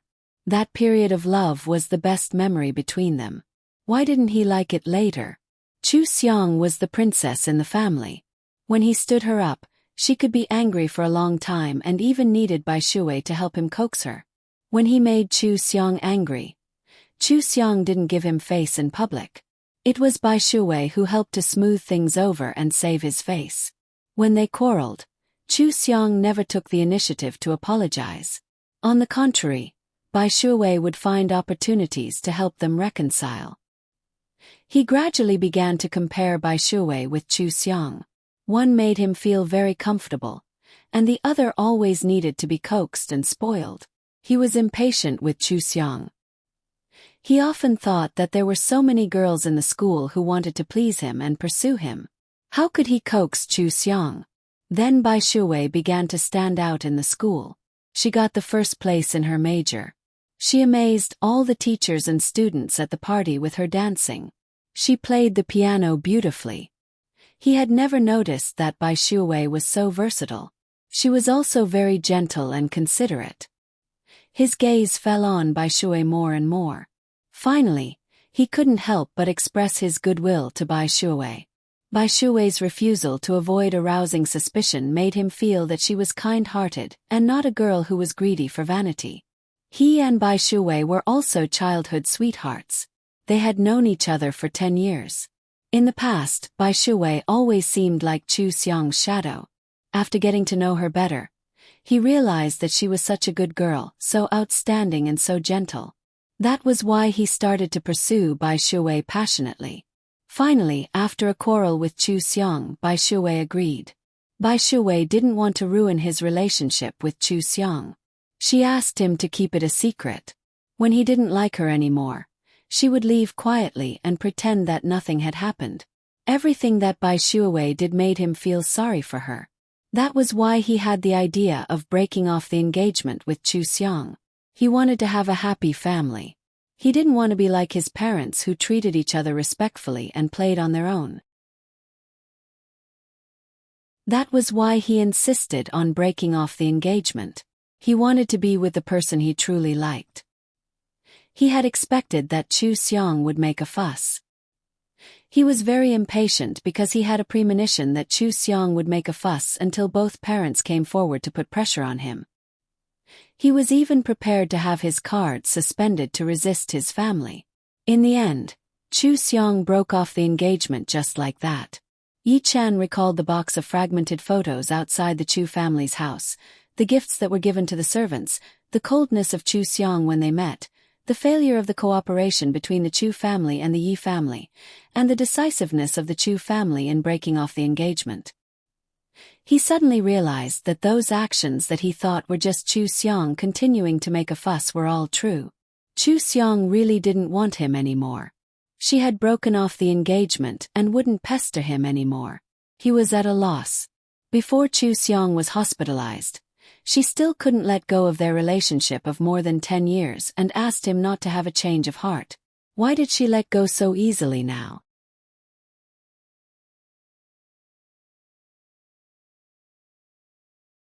Chapter 7. Yi Chen couldn't figure out what he was thinking. His mind was in a mess, and he wasn't in the mood to do anything. He said to Bai Shui, "Chu Xiang and I have broken off our engagement. We really don't have anything to do with each other this time." Bai Shui's eyes lit up. When she looked up, tears fell from her eyes. "If it weren't for me, you wouldn't have ended up like this. Maybe I should have left this city back then. If that were the case, you and Xiang Xiang would have become husband and wife, and my mother wouldn't have been driven out of the Chu family and crying every night." Yi Chen hugged her and comforted her softly. "It's not your fault. There's a problem between Chu Xiang and me. Even if it weren't for you, I wouldn't have gotten together with her." Bai Shui leaned on his shoulder. Her tears wet his shirt. She choked and said, "Xiang Xiang must be very sad. She likes you so much." Yi Chen used to feel annoyed when he heard such words. He felt that Chu Xiang was tying him down. But now, he couldn't help but think of Chu Xiang's red eyes as she questioned him. Chu Xiang liked him so much. She must be very sad to break off the engagement, right? She hit him so hard in the classroom. Was it because she hated him? Would Chu Xiang hide and cry alone when she got home? They were childhood sweethearts. They were the most special partners who had witnessed each other's growth. Yi Chen's mind kept replaying the image of Chu Xiang crying every time. He suddenly felt a little suffocated. He just felt that they weren't suitable for each other. He didn't want to bully her. Since when did they become enemies? Yi Chen let go of Bai Shui and called a taxi for her. "You can go home first. My dad ordered me to go home immediately. I might have to stay at home for a while. Otherwise he will suspend my card. He and my mom are angry. I'll go back and comfort them." Bai Shui was keenly aware of the change in him. Men were like this. They liked the new but never tired of the old. No matter how annoyed they were when they had something, once they lost it, they would feel empty. Bai Shui was not in a hurry. He said considerately, "Anyway, your homework is good. You can make up for it later. Remember to drink soup at home to nourish your body." "I know, don't worry." Yi Chen felt a little guilty. He didn't want Bai Shui to see that he was thinking about Chu Xiang, so he left after saying a few words to her. When he was in the car, he borrowed the driver's cell phone to call Chu Xiang. Chu Xiang quickly picked up the call. "Hello." Yi Chen was speechless. He suddenly realized that he hadn't talked to Chu Xiang on the phone for a long time. Chu Xiang looked at her phone in confusion. "Hello. Who are you looking for?" Yi Chen cleared his throat and said, "My dad and I have already called off our engagement. Are you okay?" When Chu Xiang heard the word engagement, she knew who he was talking about. She was a little puzzled. "Do you think I'm not okay?" "Why?" "Because I lost a piece of trash that was used by someone else." Yi Chen's face instantly darkened. He gritted his teeth. "Chu Xiang, who are you calling trash? What do you mean by used by someone else? Are you living in a feudal society?" Chu Xiang thought about it seriously. Women in a feudal society don't think like that. Other people's normal relationships are not trash. "But weren't you my fiancé before? Isn't it cheating if my fiancé fooling around with someone else? Isn't that someone else using my things? What's wrong with calling you trash?" "Kiske, just thinking about it makes me feel dirty. You just want to ask me if I'm okay. Then I'm fine. Don't call me in the future. It's disgusting. I'm hanging up." When Yi Chen heard the busy tone, he threw his cell phone to the ground. The driver was startled and drove the car in a zigzag pattern. The driver immediately stopped the car by the roadside and picked up the cell phone on the seat to check. He said angrily, "What's wrong with you? I was kind enough to lend you my cell phone, but you threw it. I'll compensate you." Yi Chen impatiently transferred 5,000 yuan to the driver. He pushed open the door and got out of the car. The driver muttered unhappily behind his back, "So what if you're rich? You're so rude. You're crazy." Yi Chen walked along the roadside with a cold expression. His mind was filled with Chu Xiang's disdainful words. The sweet throb between him and Bai Shuwei had been labeled as dirty by Chu Xiong. When he thought of Chu Xiong, he could only think of how she kept calling him trash. It was like a demon's voice ringing in his ears. If Chu Xiong had said this to him very angrily, he might not have been so angry. After all, nothing good could come out of an argument, and his own words were not pleasant to hear either.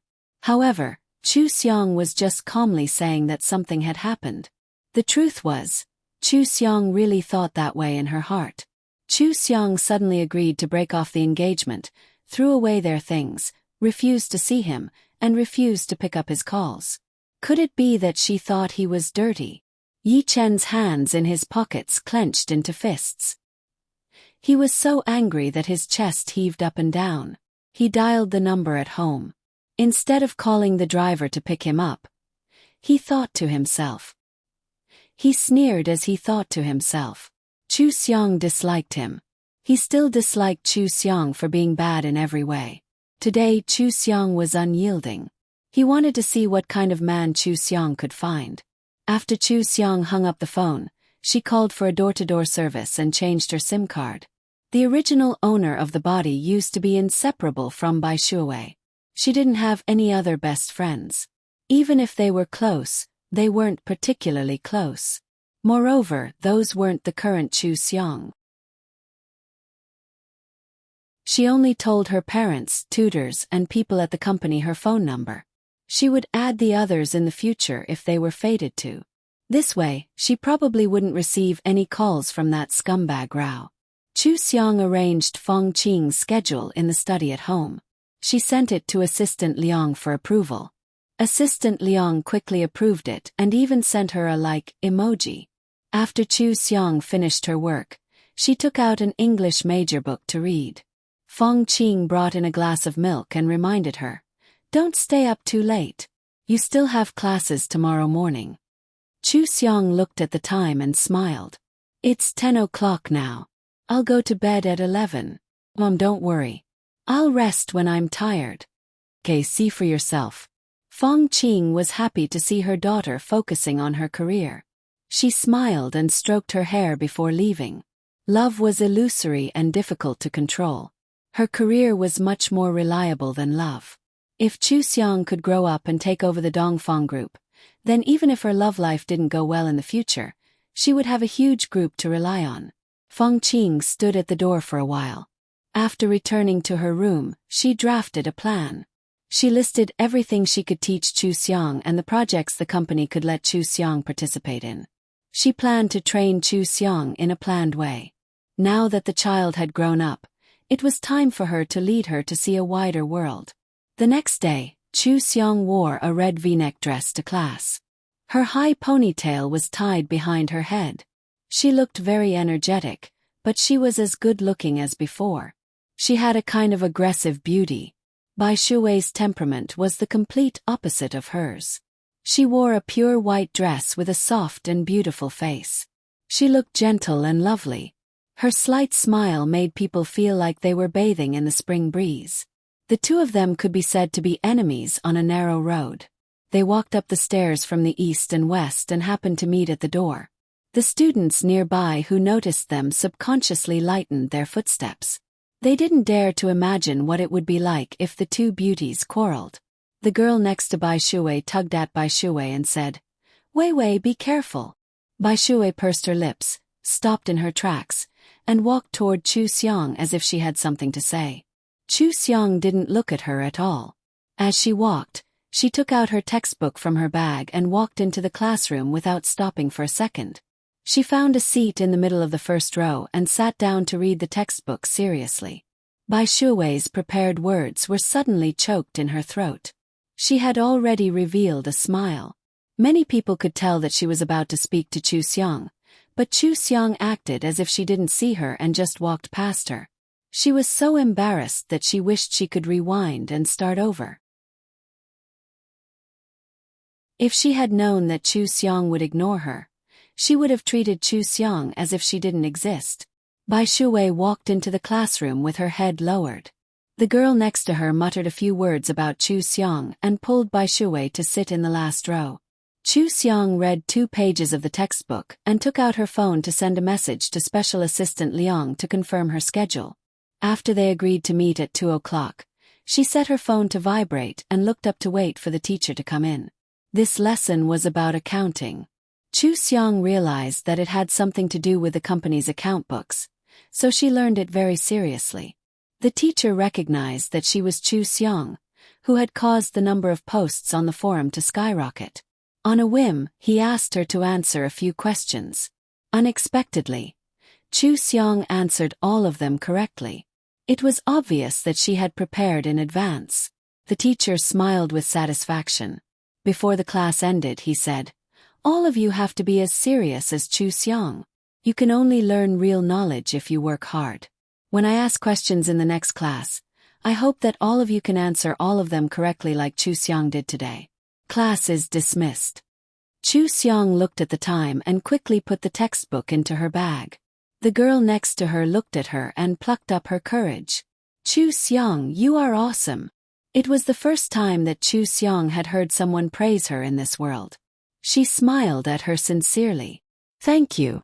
The girl and the boys and girls next to her were all stunned. They had admitted that Bai Shui's smile was very beautiful, very comfortable, and very approachable. They couldn't help but want to smile back.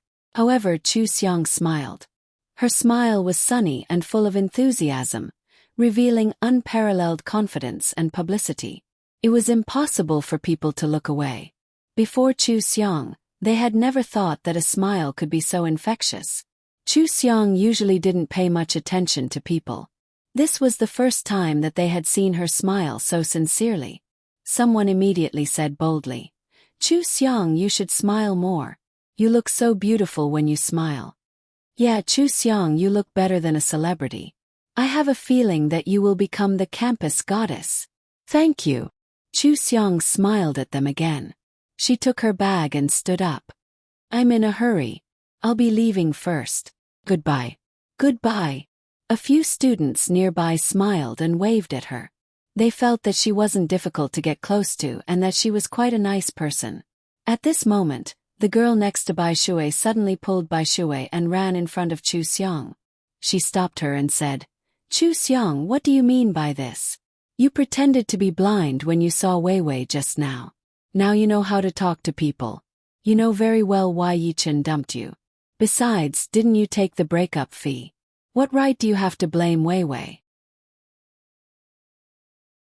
Bai Shuiwei hurriedly pulled her back. "No, there was no breakup fee. Don't panic." Chu Xiang stopped in her tracks. "Who are you?"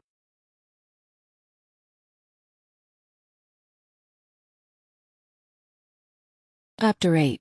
The girl did not expect Chu Xiang to ask her such a question. She said angrily, "Chu Xiang, stop pretending. I'm in the same dorm as you. Don't you know me? I've never stayed in a dorm before. Why should I know you?" Chu Xiang took a good look at her and found her identity from her memory. "I remember now. You're Yi Chen's admirer, aren't you? I remember that you sent him love letters 6 times, but he threw them into the trash bin every time. You cried and refused to give up every time. Now you..." She looked at Bai Shuiwei and said, "So you've learned the secret and are planning to follow in Bai Shuiwei's footsteps." The girl panicked for a moment. No one saw her sending Yi Chen a love letter. How did Chu Xiang know? Did Yi Chen tell Chu Xiang about this? Bai Shuiwei looked at her in disbelief. Her expression changed slightly.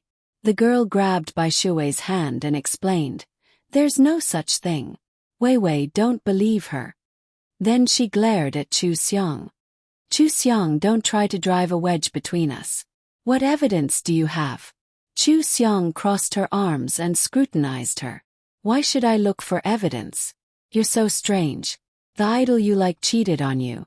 Shouldn't you call him a jerk? Why are you gloating over my misfortune? You should learn from Bai Shuiwei.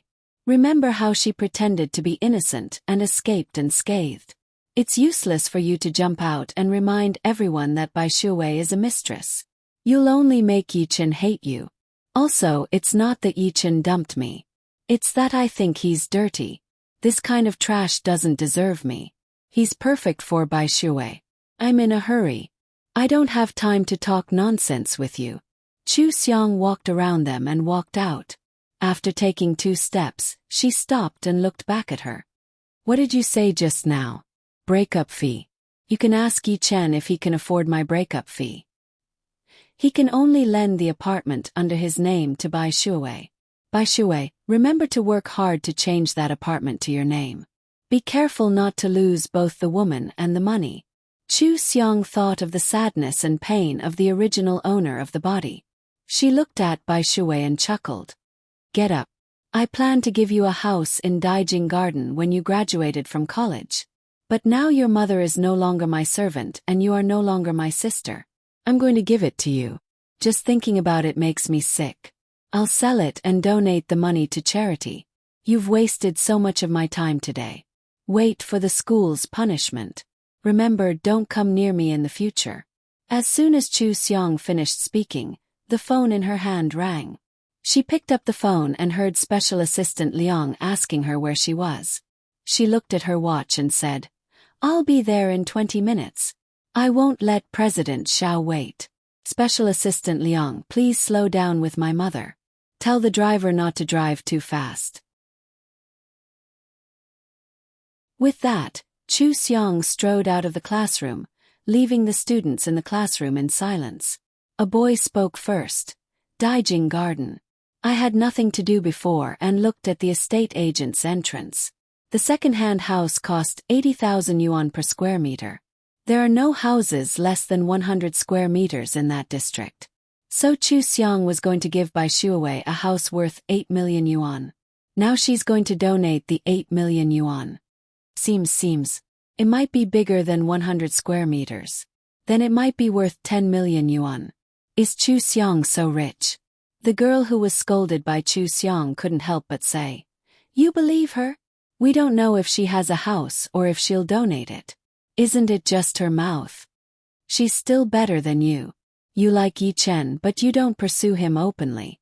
Instead, you lurk around Bai Shuwei and wait for an opportunity to be his mistress. Why are you so scheming? Oh, by the way, you sent Yi Chen 6 love letters.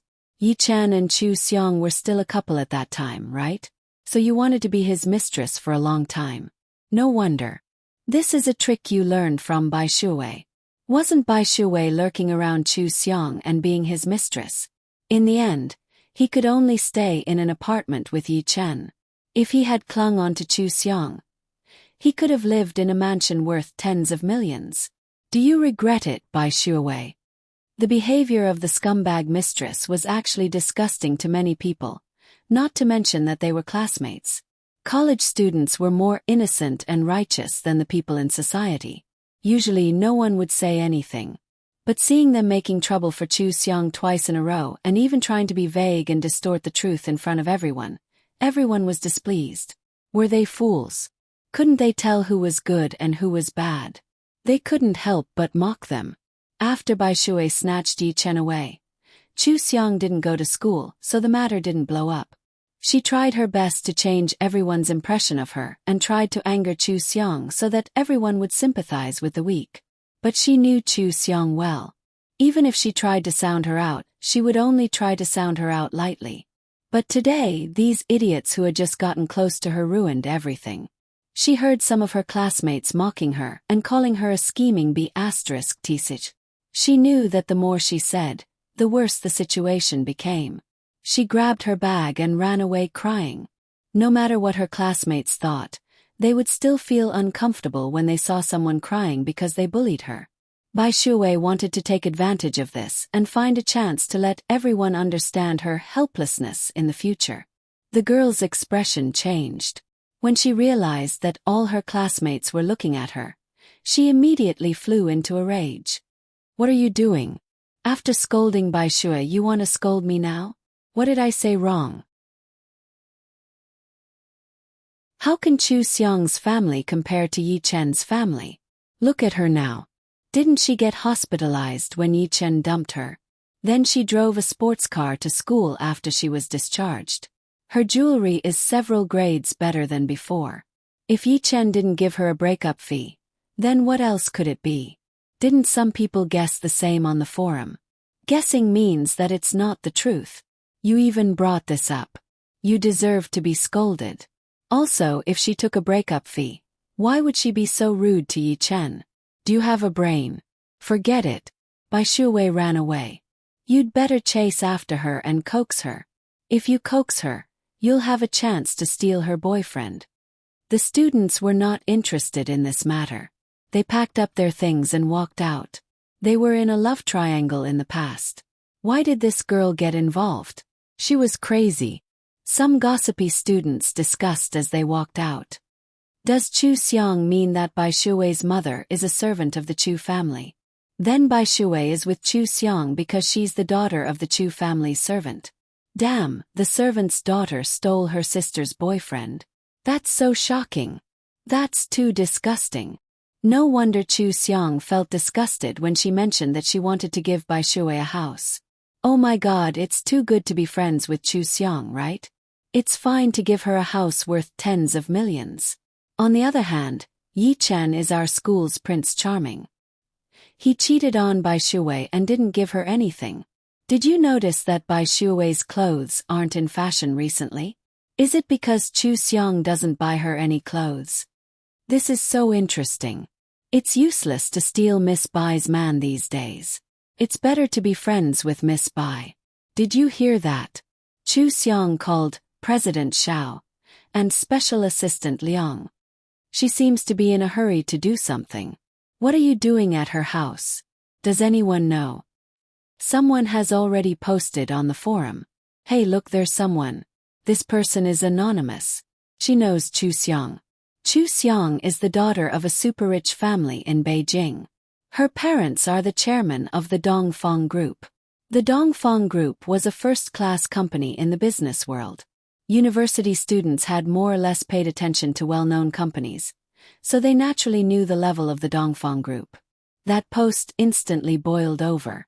The anonymous person also exposed that Yi Chen was the young master of the Yi Group, but the Yi Group was a level lower than the Dongfang Group. If Chu Xiang was really the daughter of the Dongfang Group, then the breakup fee was simply ridiculous. The anonymous person no longer replied, but the gossipy students had already pieced together the complete truth. Bai Shuwei was the daughter of the Chu family's servant. She followed Chu Xiang around, wore branded clothes, and had a car to pick her up. However, she was not satisfied.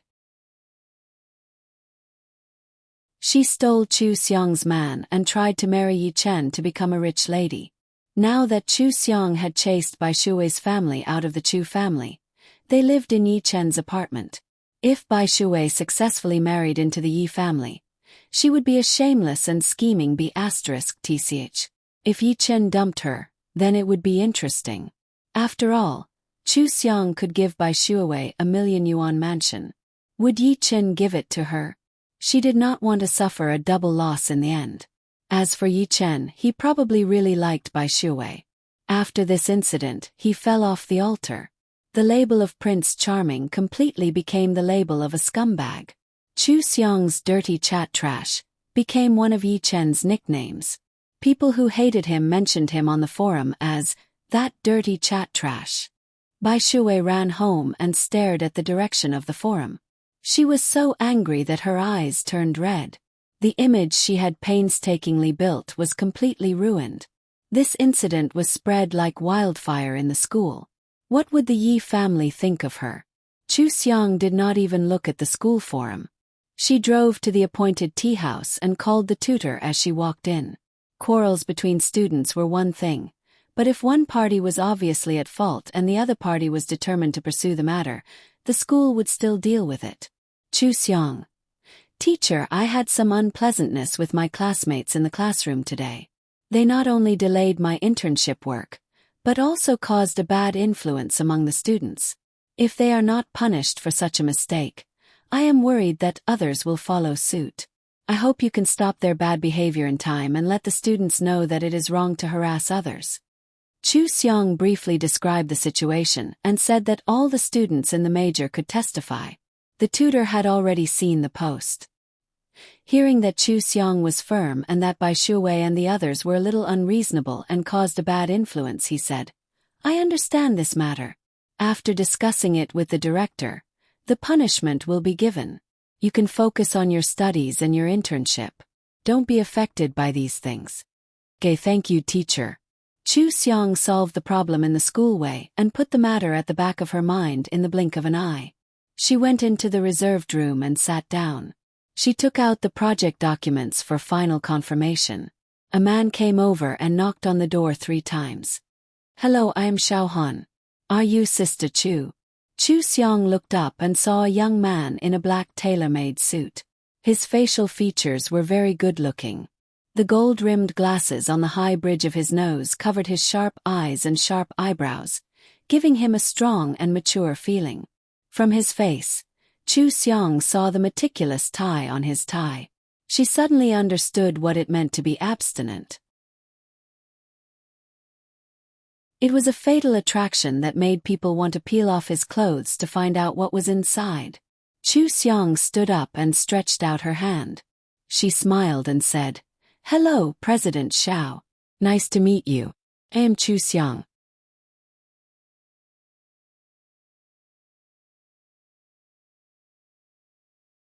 Chapter 9. The man's hand was dry and warm, and it was bigger than Chu Xiang's. When they shook hands, Chu Xiang's hand was fair and soft, looking very harmless. Their palms touched for a moment. Chu Xiang shook hands with someone for the first time, and it felt very novel. She invited Xiao Han to sit down and said apologetically, President Xiao, I'm really sorry. President Fong is late because of a serious traffic jam on the road he took. I just called to confirm that they will be here in about 15 minutes. Please wait for a moment. Xiao Han nodded and sat down with his assistant. It's okay. Sister Chu is too polite. Chu Xiang sat opposite him, took the cup and smiled. I'm good at making tea. Why don't I make a cup of tea for you first, and then briefly discuss our expectations for the project with you? Okay, thank you. Xiao Han knew that Chu Xiang was the daughter of Chu Dongqi and Fang Qing. Of course, he couldn't really treat her as an ordinary assistant. While Chu Xiang was boiling the cup, he also scooped up the tea with a teaspoon and cooperated with Chu Xiang to make tea. Chu Xiang smiled and said, President Xiao, you also like tea? I thought a young president like you would like black coffee. My father likes it and I learned some from him. It's rare for a young girl to make tea as good as you. This is the first time I've seen such a good tea maker. Xiao Han didn't like to talk, but now there were only the two of them, and he didn't want to neglect his partner, so he said a few more polite words. Chu Xiang smiled and handed the brewed tea to him and his assistant. Have a taste. Thank you. Xiao Han took a sip of the tea and felt a little strange. He looked up at Chu Xiang and nodded. Sister Chu, you're really good at making tea. Did you specially learn it? Yes, I didn't have an internship in the company before, so I had a lot of free time, so I learned something I was interested in. Chu Xiang took a sip of tea, picked up the documents at hand and opened them to Xiao Han. President Xiao, this is our evaluation report for the project. Look, the investment has already been made, and they have given us a surplus. Dongfang has designated this project as one of the 2 most important projects of the year. The project team is personally led by Chairman Fong, and all the members of the team are elites. For this collaboration, the manpower, physics, and financial resources are all fully prepared. Xiao Han skimmed through the report and found a few important figures. He looked at them and asked, This project is huge and will take up a lot of the company's resources.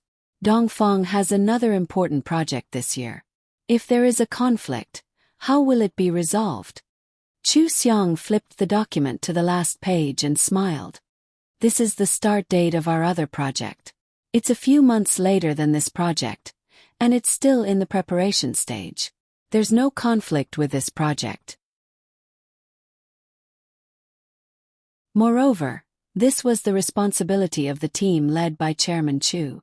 They were mainly cooperating with overseas companies. President Xiao should know that although the Fong Group and the Chu Group had merged, they still had the strength to complete 2 big projects at the same time. After the merger, the 2 companies would only be more efficient than before, achieving the effect of 11% too. President Xiao can rest assured about this. When our project reaches the middle stage, If we can confirm that the development prospects are better than expected, we can carry out a second round of financing and increase the investment. Our Dongfang Group is very sincere about this cooperation. I believe that the Xiao Group is the same. We just need to work on some details, and we will definitely be able to cooperate happily, right? Xiao Han nodded. The Xiao Group has already allocated most of its resources to invest in this project. We value this cooperation very much, and I am very optimistic about the future development prospects of this cooperation. Xiao Han and Chu Xiong asked each other about the other party's investment plans and personnel allocation. Xiao Han naturally knew these things like the back of his hand. After all, he was an elite among the elites in the business world. However, he did not expect Chu Xiong to be able to speak with substance. Even if she did not understand the project thoroughly, Chu Xiong's understanding was enough for the conversation between the two of them. As far as he knew, Chu Dongqi and Feng Qing doted on their daughter very much. She was healthy and loved work. They were not in a hurry to train their daughter to take over the company. Instead, they hoped that their daughter could enjoy her university life happily and enter the company 2 years later after graduation. Moreover, a while ago, Chu Xiong and Yi Chen had broken up and were hospitalized. Immediately after, the Chu family broke off the engagement with the Yi family and refused to cooperate with the Yi family. Instead, they contacted the Xiao Group. He did not specifically investigate, but since they were about to cooperate, he still had to have a rough idea. Therefore, he knew very well that Chu Xiong had only been in the company for a short period of time for an internship and had even less time to come into contact with this project. It was already very difficult for her to understand the project to this extent in such a short period of time. If his impression of Chu Xiong before they met was still the image of a simple college student who drank alcohol for love, then now he had a whole new level of respect for Chu Xiong. This was a girl who was very talented in the business world, and she did not seem to be the kind of person who would be troubled by love. He had already thought that in the future, the Dongfang Group would definitely not go downhill in Chu Xiong's hands. The cooperation between the Xiao Group and the Dongfang Group this time was definitely the best choice. The two of them talked for about 10 minutes before Feng Qing and Special Assistant Liang arrived. Xiao Han took the initiative to greet Feng Qing. The two sides exchanged a few pleasantries before they began the formal discussion. Previously, Chu Xiong and Xiao Han had already understood the probing and basic situation of the two sides clearly through their mutual inquiries. A lot of time was saved. Feng Qing and Xiao Han directly began to talk about the details of the project. This was what Chu Xiong lacked at the moment. She sat next to Special Assistant Liang and carefully observed what Special Assistant Liang was doing. She memorized the information in Feng Qing and Xiao Han's words. Her fingers kept tapping on the laptop keyboard, recording the flow of their conversation and the important content. Whenever they talked less, she would make tea and refill it for them. Xiao Han saw all of this with his eyes. Before he left, he glanced at Chu Xiong's laptop screen and found that she had recorded everything in great detail. She had even added annotations to some of the sentences and marked them with questions. This was not something that others could do. Xiao Han couldn't help but glance at Chu Xiong. Chu Xiong packed her things, met his gaze and smiled at him. Xiao Han thought that this girl liked to smile and was very capable. To be able to record the contents of the meeting like this, not only did she have to be fast, but her memory was also far better than ordinary people. Moreover, she had to think about the content and ask questions while taking notes and typing. If this girl put her heart on her career, there would definitely be another smart and strong woman in the business world in the future. This meeting was very successful. Both sides showed their sincerity and the strength of the company. They were more confident in the cooperation between the two sides. They decided to exchange plans a week later and discuss the details that needed to be changed. Then, the two teams would gather together for a meeting and jointly draft the final cooperation agreement. Dongfang and the Xiao Corporation were both busy. They had a simple meal and returned to the company to work. When they returned to the company, Feng Qing sat in Chu Xiong's car. She smiled and said, "Xiong, you did really well just now. If Mom didn't know that you had never been in contact with these things before, I would have thought that you had been working for many years. Chu Xiang's face bloomed with a happy smile. Really? I was just about to ask you how it was just now. It was my first time coming out to talk to a partner. I watched the business tutorial video in advance, but I wasn't sure if I did well. Feng Qing's face was full of joy and she praised without hesitation. Good, really good. Mom was so proud just now. Our Xiang is so good. You can do anything well. Look at you, you can learn the tea art so well. You only took a dozen lessons back then, right? Mom thinks that you are smarter than others. Chu Xiang thought for a moment. Her divine sense was very strong, and she was indeed smarter than others. She smiled and said, Mom, I'm relieved to see you like this. I've never been in contact with these things before. Since I can do it well now, I will work harder and strive to be of help to you and Dad as soon as possible. As long as you're happy, don't tire yourself out. Dad and Mom are still young. We still have time to wait for you. Don't worry, Mom. I'm not tired. When I can take over the company, I'll give you and Dad a vacation so that you can relax and travel around the world for your honeymoon. Maybe you can even give me a younger brother or sister. Go away. How old are we? Why would we have a younger brother or sister? Feng Qing laughed and patted her gently. She sighed and said, It's enough for us to have you. We'll be happy to take care of you. Chu Xiang smiled and said, Then I must become your pride and let everyone envy you for having such a good daughter. Aren't you ashamed of praising yourself? Feng Qing teased, feeling very happy. Why did she work hard all her life? Wasn't it for the happiness of her family? After the incident with Yi Chen, she felt that her daughter had grown up overnight. She had become more sensible and cheerful. She didn't know if this was a good thing or a bad thing. Feng Qing hesitated for a moment and said earnestly, Xiang, a lot of people want to be in a romantic relationship when they're in university. Because after that stage, they might not be able to get along with each other again. Are there any boys in your school who are pursuing you? Chu Xiang thought carefully for a moment and nodded. Right now I'm looking for 6. Feng Qing was surprised. So many. That's right. My daughter is so outstanding. Of course there will be a lot of suitors. And, Xiang, have you thought about getting another boyfriend? Mom knows that Yi Chen hurt you a lot. Mom thinks that you've been focusing on your career recently. That's not a bad thing, but do you feel a little resistant to dating? Chu Xiang turned to look at her and said in amusement, Mom, what are you thinking? Are you afraid that Yi Chen and Bai Shuowei will cause psychological problems for me? How is that possible? Fine.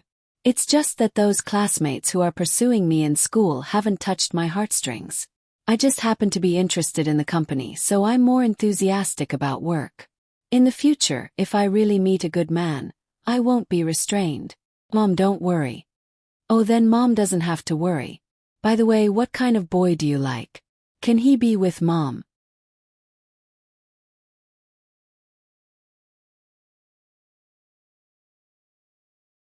Chapter 10.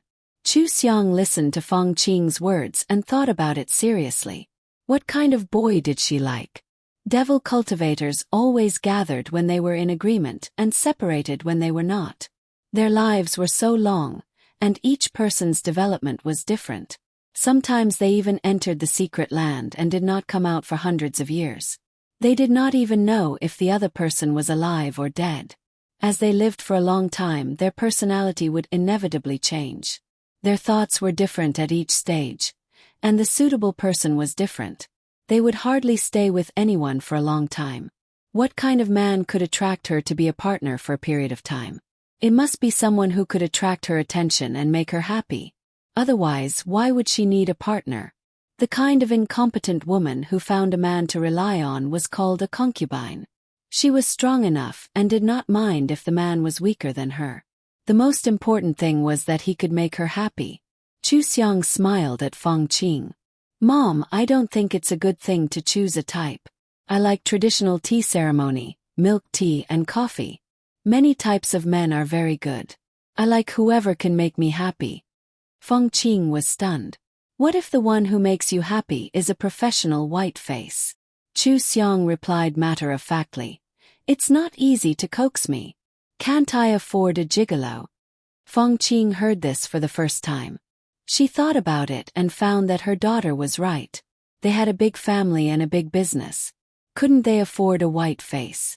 So many women from rich families were unhappy after marriage. At least 70% of them had to endure their husbands playing outside. How could it be more comfortable than having a white face? Yi Zhenhong and Sun Jie had their own fun. Wasn't it just Yi Zhenhong having a celebrity and Sun Jie having a male model? Feng Qing held her forehead and smiled helplessly. Why did she think of a white face?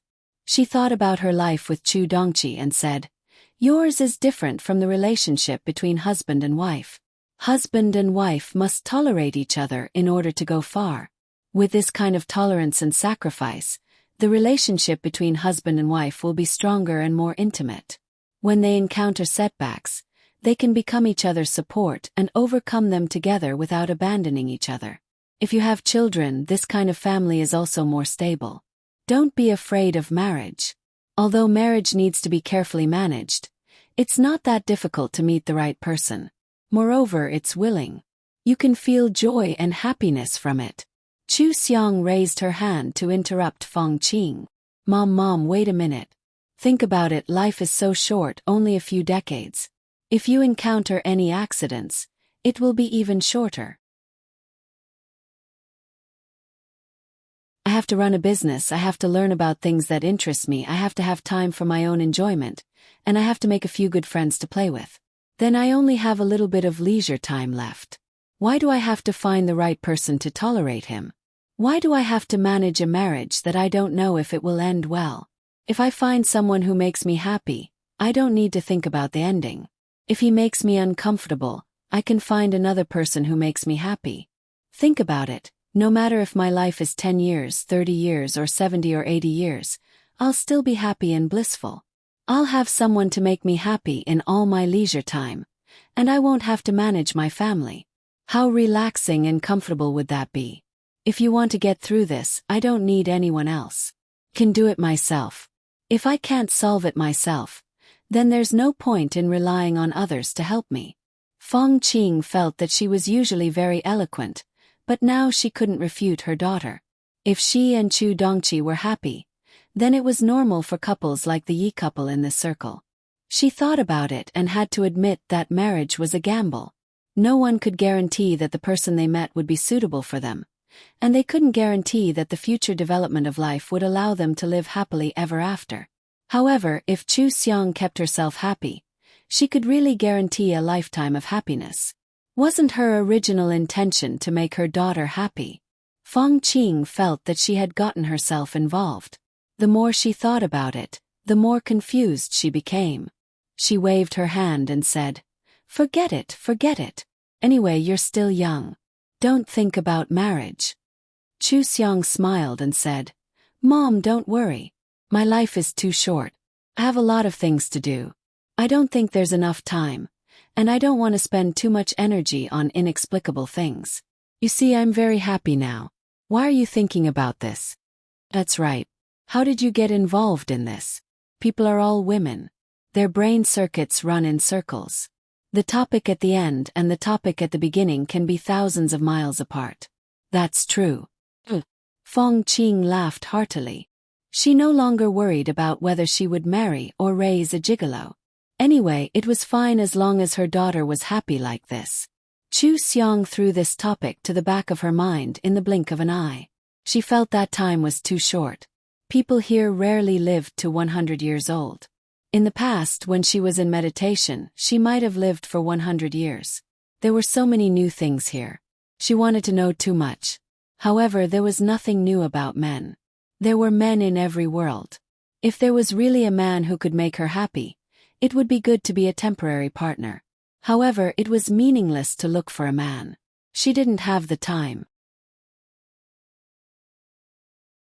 Xiao Han's handsome and cold appearance appeared in her mind, but it was fleeting. When she arrived at the company, her mind turned to the project again. Chu Xiang parked the car in the company's underground parking lot. She went to the top floor with Fong Qing to organize the documents. Then, she called for a meeting with the leaders of all departments. Chu Xiang recorded the conversation between Fong Qing and Xiao Han in detail. Fong Qing reviewed it and understood it at a glance. Fong Qing also knew which aspects of the project Chu Xiang knew more about. During the meeting, whenever Chu Xiang knew something, Fong Qing asked her to share it with everyone. When Chu Xiang stood up for the first time, the leaders of all departments were puzzled. What could this big sister who had just entered the company say? However, after listening to Chu Xiang's clear explanation, they immediately changed their view of her and became serious. In this meeting, Chu Xiang spoke a total of 3 times. Her ability made everyone look at her in a new light. They began to take the initiative to discuss problems with her. Chu Xiang's image in the eyes of the company's leaders was completely different from the past. After the meeting, Chu Xiang made a cup of flower tea for Fong Qing to rest. Then, she helped Fong Qing organize all the documents. If she understood something, she wrote down her opinions. If she didn't understand something, she wrote down her doubts. When Fong Qing rested and looked at the documents again, she felt that half of the work was already done. She couldn't help but sigh. No wonder people say that daughters are their parents' intimate cotton-padded jackets. After 20 years old, they will mature quickly. Ever since you came, Xiang, mother has been much more relaxed. No, I have to send a video to make your dad jealous. Fong Qing took out her phone and took a video from left to right in front of her desk.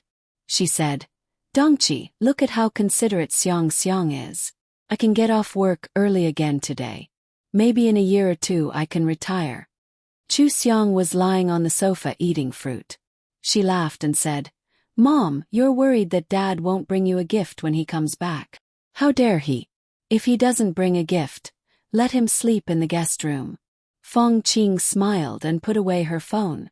She quickly finished reading the documents that Chu Xiang gave her opinions. She nodded with satisfaction and said, "Well done. There are no problems. You just need to consider the travel budget and the possibility of not being acclimatized to other places. Raise the budget in time. Everything else is great." Fong Qing called Chu Xiang over to teach her some experiences. Then, she told her all the questions that she had. Chu Xiang learned very quickly. When Fong Qing taught her, not only did she feel happy, but she also felt proud. Ever since she worked with her daughter, she was in a very good mood. She was immersed in happiness all the time. She suddenly understood her daughter's words. There were too many things in life that could make one happy. Love was the most unreliable one. She should let her daughter do whatever she wanted.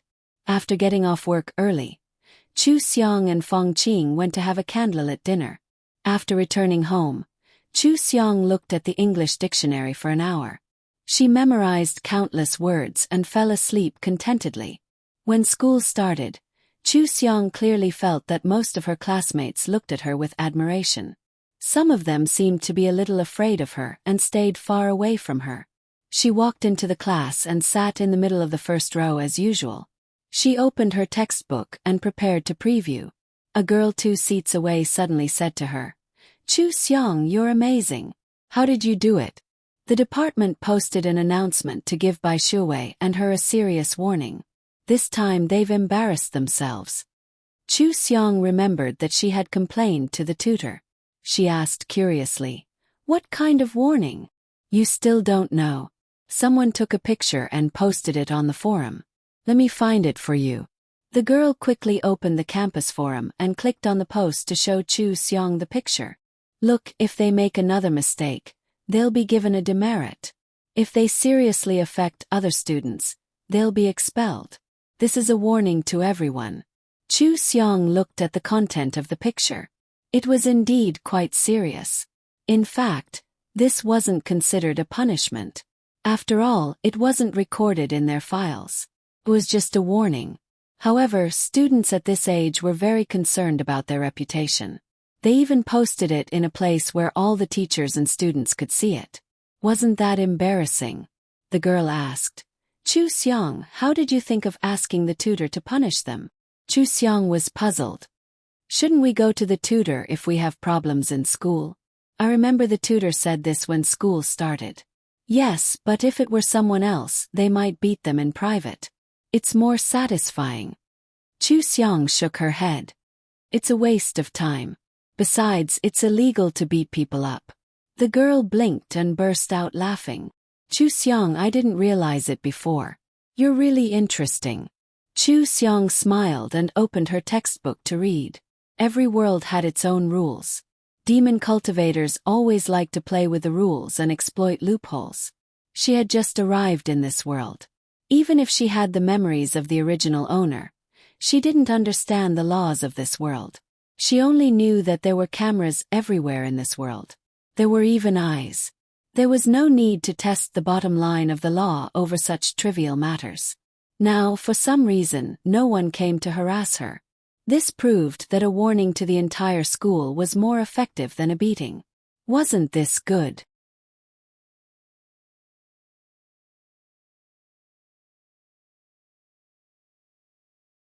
Chapter 11. It was another English class. Chu Xiang listened very attentively. When the teacher asked her to read aloud, she felt two pairs of eyes staring at her. She turned around and saw Yi Chen and Bai Shui sitting in the last row. They were talking to each other while looking at her. Bai Shui looked aggrieved, while Yi Chen frowned. Chu Xiang glanced around the classroom and saw Yi Chen's suitor sitting in the corner. When he met her eyes, he quickly lowered his head and did not dare to make any provocative moves. Chu Xiang ignored them and looked for the teacher to answer a few questions that she did not understand. Yi Chen looked at Chu Xiang's back from behind. He felt like he did not know her anymore. When had they ever studied so diligently?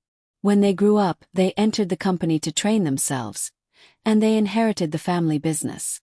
They learned more in 6 months in the company than in 4 years in university. When they first came to this university, didn't they want to enjoy their last leisure time? Yi Chen thought back to when he quarreled with Chu Xiang. It seemed that Bai Shui was better than her in every aspect. He was the top student in his major and knew more about his hobbies than her. Did Chu Xiang change so much because of this? However, Bai Shui should study diligently. Chu Xiang was the heir of a corporation. What was the point of her being like this? Bai Shui noticed that Yi Chen kept looking at Chu Xiang. He was alarmed. He reached out and held Yi Chen's hand under the table. He smiled and said, "Don't be upset. Just a warning. I'm fine. There are no classes tomorrow. Do you want to go out and have fun? So many things have happened recently. Why don't we go out and relax?" Yi Chen shook his head. "My parents have been very strict recently. We can do it in the future. By the way, how is your mother living at your place?" "Yes, she's doing quite well. When are you coming?" "My mother is a good cook. She even remembers what you like to eat. She has already prepared it. It's a pity that you didn't come. Maybe in a while." Yi Chen felt conflicted when he thought about going back to the time when he was just the two of them. There was another person in the house, and an elder at that. No matter how he looked at it, he felt very uncomfortable. In the past, he didn't think that Bai Ling was a servant. He even thought that Bai Ling could be considered half a family member of the Chu family after being in the Chu family for 10 years. However, now that he had to treat Bai Ling as his future mother-in-law, he felt uncomfortable no matter how he interacted with her. He might as well not meet her. Bai Shui sensitively sensed Yi Chen's displeasure at the mention of her mother. He pursed his lips and lowered his head. In his heart, he was already thinking of asking Bai Ling to rent an apartment and move out. Right now, the most important thing was to grab hold of Yi Chen's heart. Since they had already come this far, they couldn't afford to fall short of success. As she was thinking about this, she heard Yi Chen say, "Don't you know Chu Xiang the best? Is she playing hard to get? This time she complained to the tutor and caused you to be given a public warning. Is she deliberately targeting you?" Bai Shui bit his lip and smiled. "What are you thinking? Chu Xiang's personality is very good when she's on good terms with people. However, when she's not on good terms with them, she's completely heartless. She definitely can't wait to never see the two of us again. Why would she target me? Yesterday someone tried to harm me. If Chu Xiong hadn't exposed it in front of everyone, I would still be in the dark. That girl over there, she's just a clown. Just ignore her. You should be more careful when you make friends in the future. After Yi Chen finished speaking, he leaned on the table and clearly refused to continue the conversation. He didn't like hearing Bai Shui's words. He felt that it was wrong. After class, Chu Xiong was the first to walk out of the classroom and ran straight to the parking lot. Yi Chen got up and chased after her.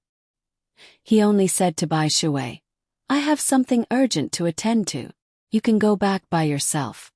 Bai Shui was stunned. Yi Chen.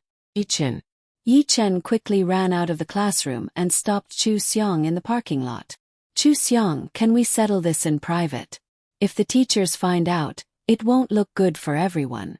If my mom finds out, she will definitely think that Wei Wei has a bad reputation in school. On account of our friendship for so many years, can you not target her?" Chu Xiong held the car door and looked at him. "Yi Chen, has anyone ever told you that you are very arrogant? Do you think that the whole world revolves around you and that everything they do has something to do with you? I advise you to remove this overly superior filter. You will realize that you are no better than ants in my eyes. Don't come near me. I will forget all about you. If you insist on finding fault with me, I don't mind going through the trouble of killing you. Is the Yi group going to bid soon? If the Chu group fights for that bid, what will happen to you? Understand human language and stay away from me. This is the last time I am warning you." Chu Xiong put on her sunglasses and got into the car. She started the car and drove off without delay. Yi Chen had a lot of things to say, but he swallowed them all back down. He angrily kicked the tires. When did they become like this? They couldn't even say a word. Chu Xiong actually threatened him. Threatened him with the company. What was the difference between this and a fight between children and adults? Wasn't it childish? Yi Chen called Yi Zhenhong and asked, "Is the Yi group going to bid soon? If the Chu family fights for it, what will happen to us?" Yi Zhenhong immediately became serious. "What do you mean?" "The Chu family is interested in this project. Dad, don't ask so many questions. Just tell me what the result will be. The Chu family is now much stronger than us. If they come to fight for it, we will definitely lose. What's going on? Did you hear something?" Yi Chen stroked his hair irritably. "No, Chu Xiong told me to stay away from her. Otherwise she will steal our bid." Yi Zhenhong was silent for a moment and scolded in a deep voice. "Are you crazy? You cheated on her and the engagement was cancelled. Why are you still provoking her now? Don't tell me you find that you like her again. Then what have you been doing? Stay away from her. Tell your nanny to get lost too. If she really messes with the Chu family and delays the company's business, I will skin you alive. Chen, behave yourself. Don't make me deal with that nanny." Yi Zhenhong hung up. He was annoyed by his son. Yi Chen was also angry. He felt that he and Chu Xiong were not suitable for each other and wanted to break off the engagement. Chu Xiong kept pestering him and annoying him.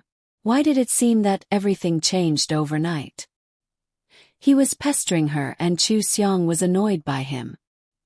He had not settled the score with Chu Xiong for that dirty chat.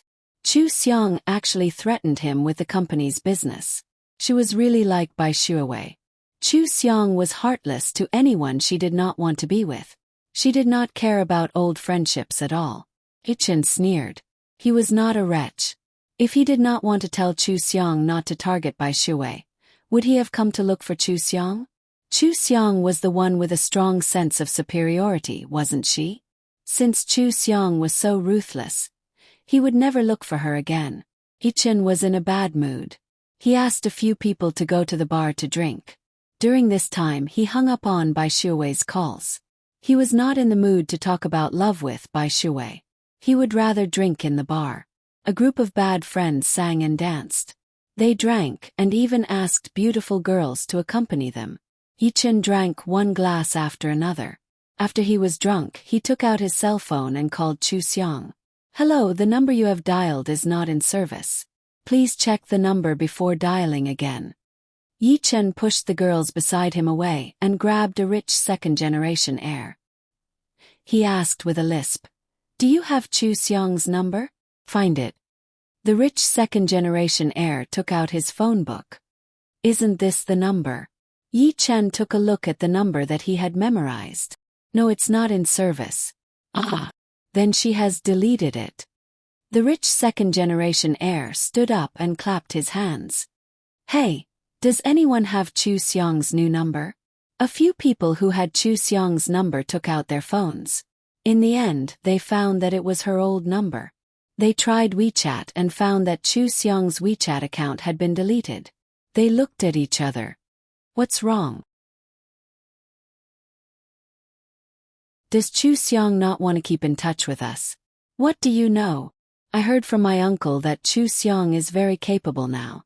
She can even participate in the project meetings of Dongfang. If she is good enough, she is already an excellent successor of the group." "I know this. When I took my mother shopping, I saw Chu Xiang and Xiao Han of the Xiao group together. She seemed to be discussing something with her mother. TSK. She is different from us who are fooling around. Isn't this normal? Who in the industry would still hang out with us if they went to work?" This group of people was not involved in the affairs of the family company. They often gathered together to play. They opened another bottle of wine and drank. Their laughter was so noisy that it gave people a headache. Yi Chen held his head and walked into the bathroom. He splashed a few handfuls of cold water on his face and sobered up a lot. He looked up at himself in the mirror. He had been the most popular one in school since he was a child. When he went to college, many students regarded him as the Prince Charming. Every time he played basketball, many people would cheer for him.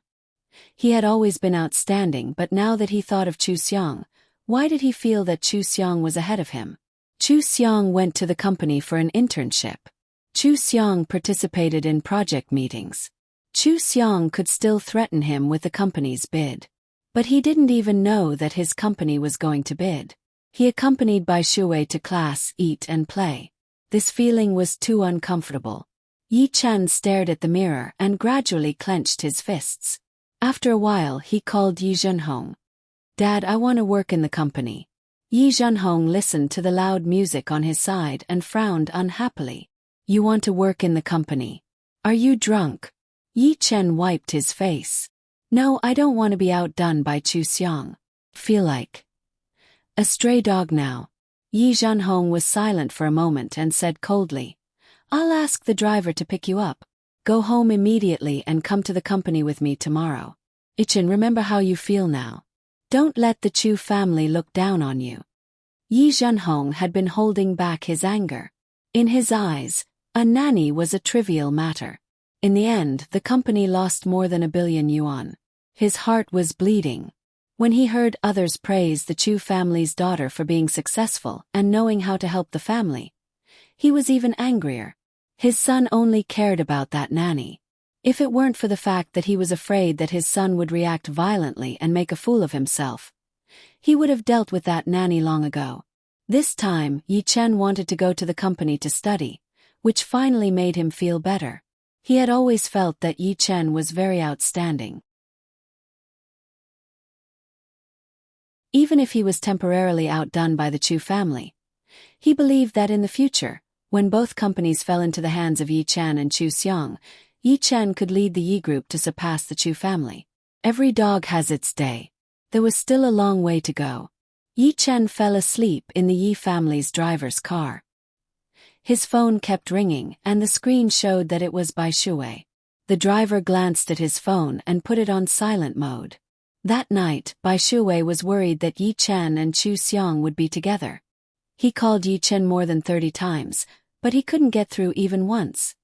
That you're tuning in to the Whispers of Romance YouTube channel. Don't forget to subscribe and join us on this journey to catch the most captivating stories.